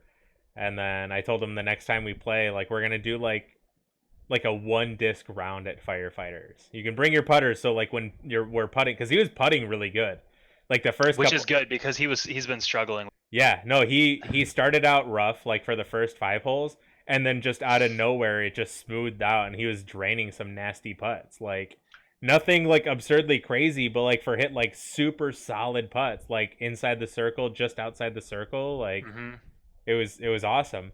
It was just all the rest of it. It was just he needs to slow it down. You could tell like he's working on his backhand and trying to change it some, but it's also fucking with him too, because he's still trying to figure out when and where and how type thing. And you have to pick what you're gonna work too. Like you can't go out and play any course, even if it's Firefighters. Yeah. That's an absolute joke of a course. Yeah, and that's what I was telling him too. Is like, dude, it's hard. Like if you're gonna work on something and you're playing a course, you have to realize that you're just working on something. Like don't like if you want something to throw at, cool, but don't have it be like you're playing around for a score or anything. Like don't even putt or whatever. Just you're there to just throw and work on something and figure it out. Like ideally work in a field, but if you want to play in the course, then you got to have yourself in the mindset where you're not playing for score or anything. You're just there throwing bees, and that's it. Yes. And be okay with it. You got to be okay with good shots and bad shots. They're all the same. You're figuring out. You're trying to like, okay, well that felt different and whatever. Just realize that your disc is over there because it bounced off this tree or whatever the hell it is. So yeah, what I was explaining to him, I had him working on some stuff at Baycourt, and we actually played putters only from the shorts because he's been struggling a lot with just spinning the disc. Yeah. That's something that I remember struggling with even after playing for like a long time, because when I developed my distance, I was just pulling everything over, and I was like 400, like, yeah, dude, I'll get 400 and I'll pull everything over. I'm going to throw a force. I'm going to smash this on Annie every single hole. Yeah. and it worked because it's a force. So I knew exactly, like, I knew that disc so well. Yeah. But then when it was time to throw a putter on a 200-foot hole, I had no idea how to do it. Right. Like, yeah, because you're just trying to throw a force. like, I'm just throwing a force again, or I'm just throwing a predator, or I'm just throwing a whatever. And that's what, like, we worked on a lot, is I was like, dude, really, like, the basket's just right there. Like, we don't have to step. I always think that taking like a step is a good thing, but a run up or whatever I think is a bad thing. Yeah. I think that the reason why you want to take a step is just for timing. Yeah. You still need to make sure. I don't think that throwing anything standstill is really productive, unless it's like a get out of trouble shot or whatever. Yeah, I mean, but I could see standstills as being a good thing too, because I think if anything, there might be more feel for timing throwing a standstill. I think, because I used to do it where there was a time where I didn't stand still, and then there was a time where I did stand still like all the time, and then there was a time after that where I wouldn't stand still. So I actually was throwing standstills at my buddy's house when I was in Grand Rapids, because I was trying to get the whole thing of like, if I'm like pulling somebody, like if I have you, like if I, like when we do that demonstration of like you're trying to pull somebody over or through, I'm trying to get that feel. So it's like I'm trying to set myself in that position. So that's what I was doing as a standstill, and then just doing that, but throwing a disc and not pulling through a person, even though I'm like doing one and the same type thing. So that allowed me to actually get a better feel for when I'm trying to run up, like you're trying to get into that position and then pull through and like just smash through. So I don't know, like I think standstills can be beneficial, but I think really when I'm talking about taking a step, I'm literally talking about just lifting up your right foot and like keeping it on your toe. Yeah. And then like I don't think it's a bad thing either. I think it's also like I do think it does help with timing. Because, like, even when I wasn't doing standstills, I was doing, you could call it a run-up, but it was, like, 3 little tiny baby steps just to have that same motion of, like, I'm doing an X step. I don't think it's a bad thing at all. Like, if that's what you do to, like, make sure you still get your timing, great. It's just, like, and as long as your finish point is still essentially the same thing as, like, what you could do as a standstill. Like, I think if you can do that and do a standstill, like, then they're interchangeable. It's just up to you whether you actually do a real standstill, take a step, or do like a baby X step type thing to like just, you're going through the motion still. It's just at a slower pace because you're throwing a touch shot rather than a smash. Right. So I don't know. Yeah. But next, we worked on some stuff. He's got it going though. Like, it's funny because like you said, his distance is not an issue. Yeah. Like even close to an issue. He throws farther than the majority of players, I would say. Oh yeah, and especially like if you took 100 people with the same like amount of time played, like he's like the 1 percentile. Yeah, I'd say he's 1 percentile just because of his force is so powerful. Yeah, because I mean he's athletic. He played baseball, so I mean he understands it. Like even with his like very little amount of time played versus how much I've played, his like he's able, like he gave me a tip that made a lot of sense because he understands it, because he used to throw baseballs at 90 miles an hour. That doesn't come just because it's because it's with practice and understanding of something. Like you know what you're doing, so it made sense. Like you want, like with that, like you're leading with your chest, you want your chest to beat your arm, and that makes sense. So like a lot of it, like that helped me with like my power and stuff. So like my sidearm's feeling really good.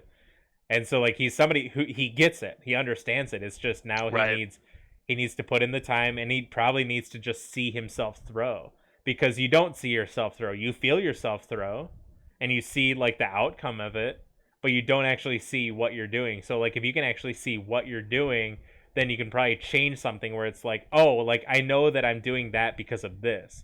So maybe I need to change this, and that's going to change that, and maybe that's going to. And it's always massive. What you're doing, like the way you feel it, is always way different from what you're actually doing. Yeah, and that's what I was trying to explain to him too, Whereas like it's like something weird, like something that affects, like it could just be your feet that's affecting your arm, and you don't know that, and I don't know that, and ultimately like I have no fucking clue.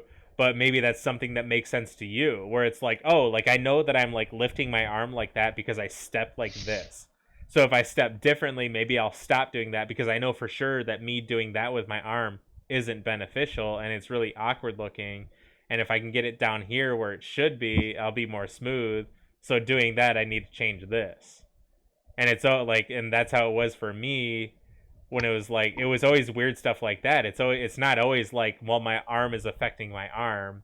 It's a lot of times, maybe it's how I'm lining up. Maybe it's how I'm thinking even, like how I should throw this shot is affecting how my body language is.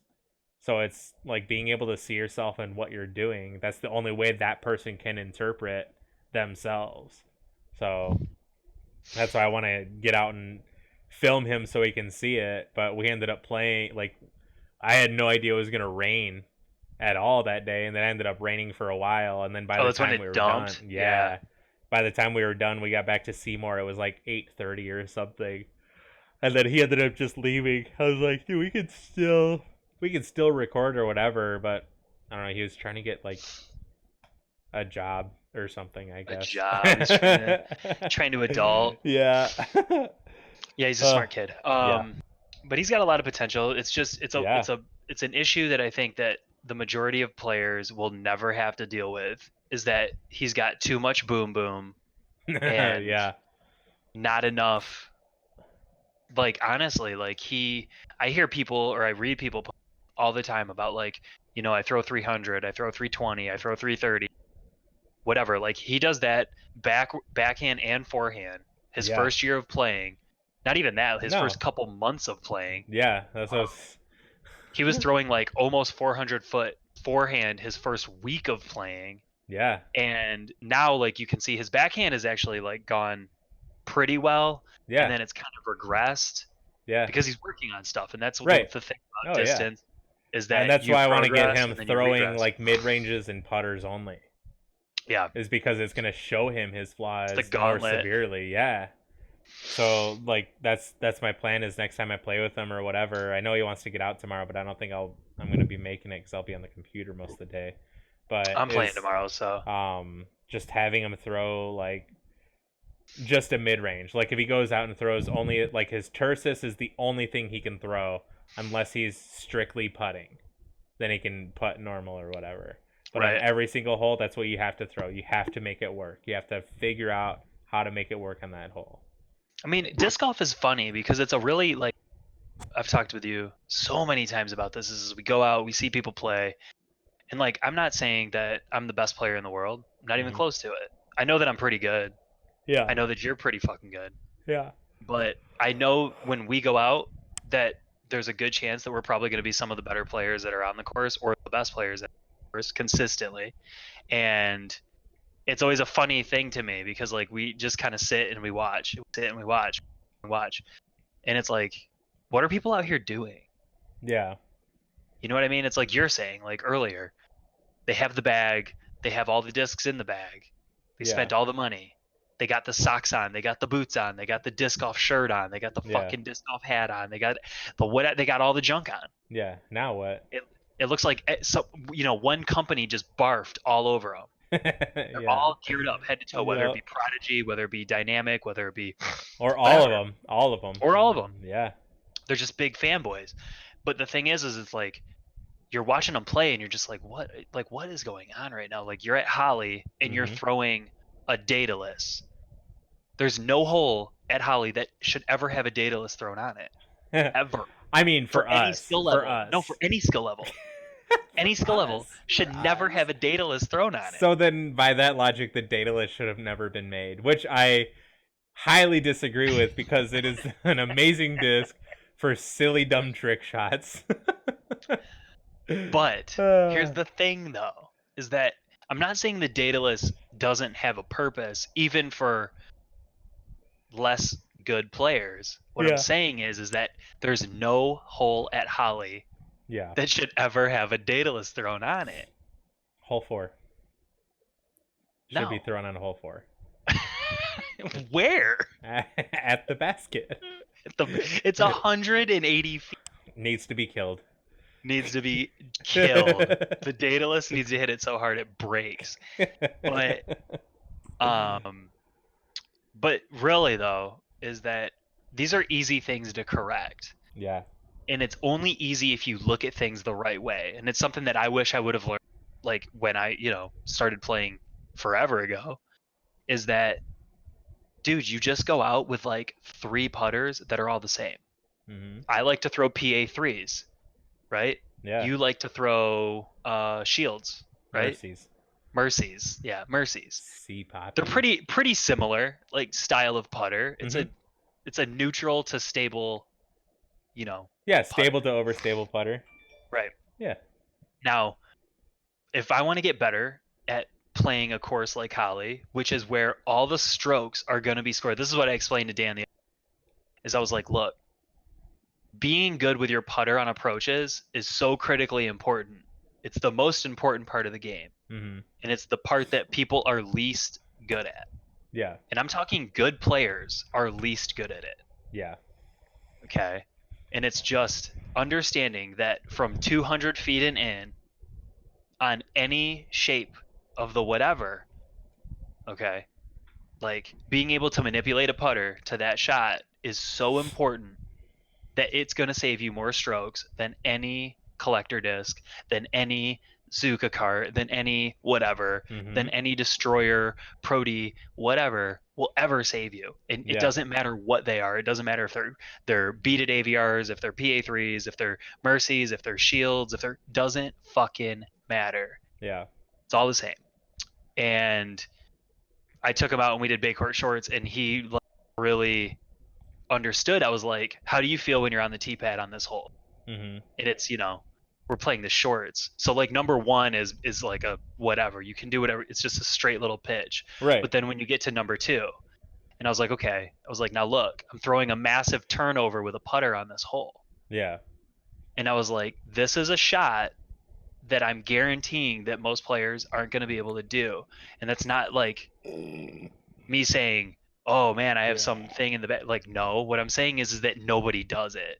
Nobody practices that shot. Yeah. Most players are going to say, okay, let's just remove the fact that it's off the tee and let's say that we're in the fairway. And that's how you score a birdie it's a par 4. We drove to here. Yeah. And now it's I don't know, what would you say the short pad is on number 2? Like 260? 260. Perfect. Yeah. The majority of people are going to do what? On that type of shot. Like just try to get under the bat. Like they're just trying to throw a turnover or they're trying to throw like a sidearm spike on it. That's what I thought. Exactly. Yeah. I would say that most players are going to grab a Firebird and they're just going to smack it up in the air. Yeah. And then let it crash down and then hope it sticks. Now there's woods on the right. There's fence that you can skip over. There's all types of shit. There's trees you can hit on the left. There's like tons of stuff going on. It's a really easy hole. Yeah. But when you're in position to score a birdie on a par 4, that's the mindset that you need to have. Yeah. You're not playing it. And it's like, what's your highest percentage shot? Because if you, my argument would then be, what's a higher percentage shot just in general? Would it be a hyzer or would it be an anhyzer? Because hyzer, I would say definitively is a more highly accurate shot. Like if you can throw a hyzer, I would say that's what you should be doing because there's less play in it. Because you don't have to really worry about, did I give it enough spin to hold that angle and then come out of it just right and blah, blah. No, it's like you chuck it up there and you know the disc is overstable enough that it's just going to come down and bite the ground. Like, if you're throwing it low and somewhat flat, you can skip OB, but if you chuck it up like over that tree by the fire hydrant and just let it knife down somewhere, like you're just throwing lawn darts at that point. But that also shows the fact that like people aren't throwing the turnover touch shots. Like they're just throwing this, so they're not developing that part of the game too. Because like that can be, you can be just as good as at that as somebody who's throwing just lawn dart sidearms. Like it's like if you break it down as just hyzer versus anhyzer, hyzer in my opinion has the percentage, but that doesn't mean that there's somebody not good enough at or that's good enough at Anheuser that can't beat out the dude who just throws lawn darts. Right, but I think that the thing about it is that being the guy that always just throws lawn darts and never does the other step puts him at a severe disadvantage, because Right. there's going to be holes that come up where you're like, oh, you need that shot because it's not just that, Yeah. it's for more placement. And yeah, no, totally, I understand. I'm just saying for like that point in time, like if you were to play that hole, like if I were to play sidearm only on that hole 18 times and you play backhand Anheuser 18 times on that hole, like who's gonna come out on top or whatever? Like Right. what's the percentage? Or even if it's just you only throw that hole 18 times one way and then 18 times another way, what's your percentages then? Well, I think that that's when you get into the next step of like how much you care about your game, is if you're Yeah. willing to go out to a course and and do like something like that. assuming this is a course that like tournaments are played at and you want to play well at the tournaments, that's something that people should be doing, is that they should be like literally standing on the tee box throwing whatever, assuming that there's just not one line, there's multiple lines. Yeah. They should be throwing each line and then figuring out like, what's my percentages of hitting this gap versus hitting this spot or how over much here. Yeah, and it's not even, it's just like Right. you throw your whole bag or like all the discs in your bag that you would throw that line on. And how accurate, like how many times did you get within putting range for you or within the circle? I would say 3 discs is a good sample size, where that's where you kind of start getting an idea of like, hey, I actually can't hit that. I think I can, but now that I've thrown it, like let's say you threw it, came back, you threw it 3 more times, then you're like, wait a second. Like I probably hit that gap 1 out of every 6 times. Like you could do hole 2 at Holly, and you have 2 definitive lines. You have straight at it, and you have like a hyzer over the bush. Throw 10 shots, even. Throw a 10 shot, like, or all your mid ranges that you would throw, and all your like fairways and whatever that you would throw, and like how many times when you throw it straight, how much did you hit the center gap, like up the gut, versus how many times did you get it going up the right side? Chances are, like, I think, honestly, the higher percentage shot on that hole is straight at it. Even though I throw hyzer on it all the time, I feel more confident throwing hyzer, taking that risk to getting through the gap that way. I still think that the higher percentage shot is straight at it because it is more open, and you can see the whole thing that way, as to where your hyzer, like, it's not blind, but it is at the same time. There's stuff that you can't see that you're hoping to get through. You can't see the gap that you're throwing to, but you can see everything else. As to where throwing up the gap, you can see everything. You're like, well, if I aim right there, or if you aim right at the tree behind the basket, all you got to do, like, as long as you finagle your way through these trees, the only thing you got to worry about is you're throwing it flat and you're throwing it straight at the bucket, and you give it enough snap and spin and whatever, and then let the disc do the rest. But yeah, but that's all. That again is like the people who are trying to develop their game more and become better, as for the other guys where they have like these giant bags of whatever, but they go out and they're just like big time casual players.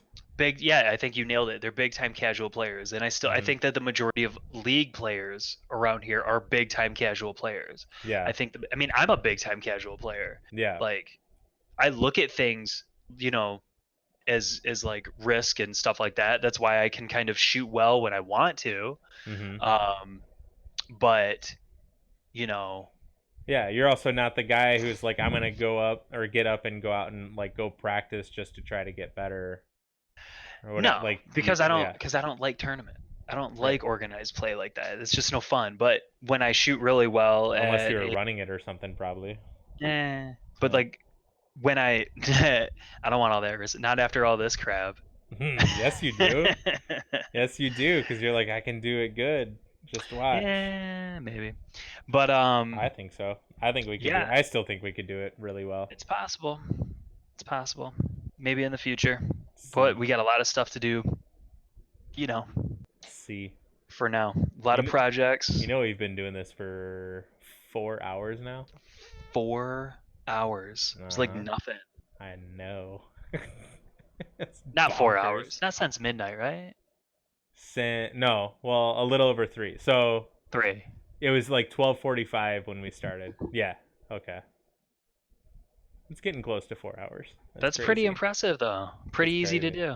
Well, yeah, we've done it every single time we talk about it on Pretty these stuff. much. It's So, hilarious. hilarity. Yeah, I don't know, but mucho fun though. We'll see. Yeah. We'll see what everybody thinks of it. So You'll have to edit it a little bit. yeah, I made some notes of stuffs. But I can do.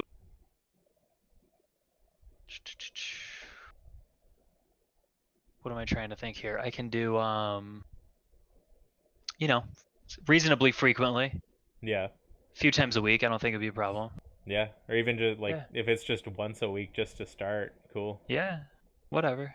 Absolutes. Get it poppin'. See. Oh Poppy. yeah. Did you see the changes? MTG.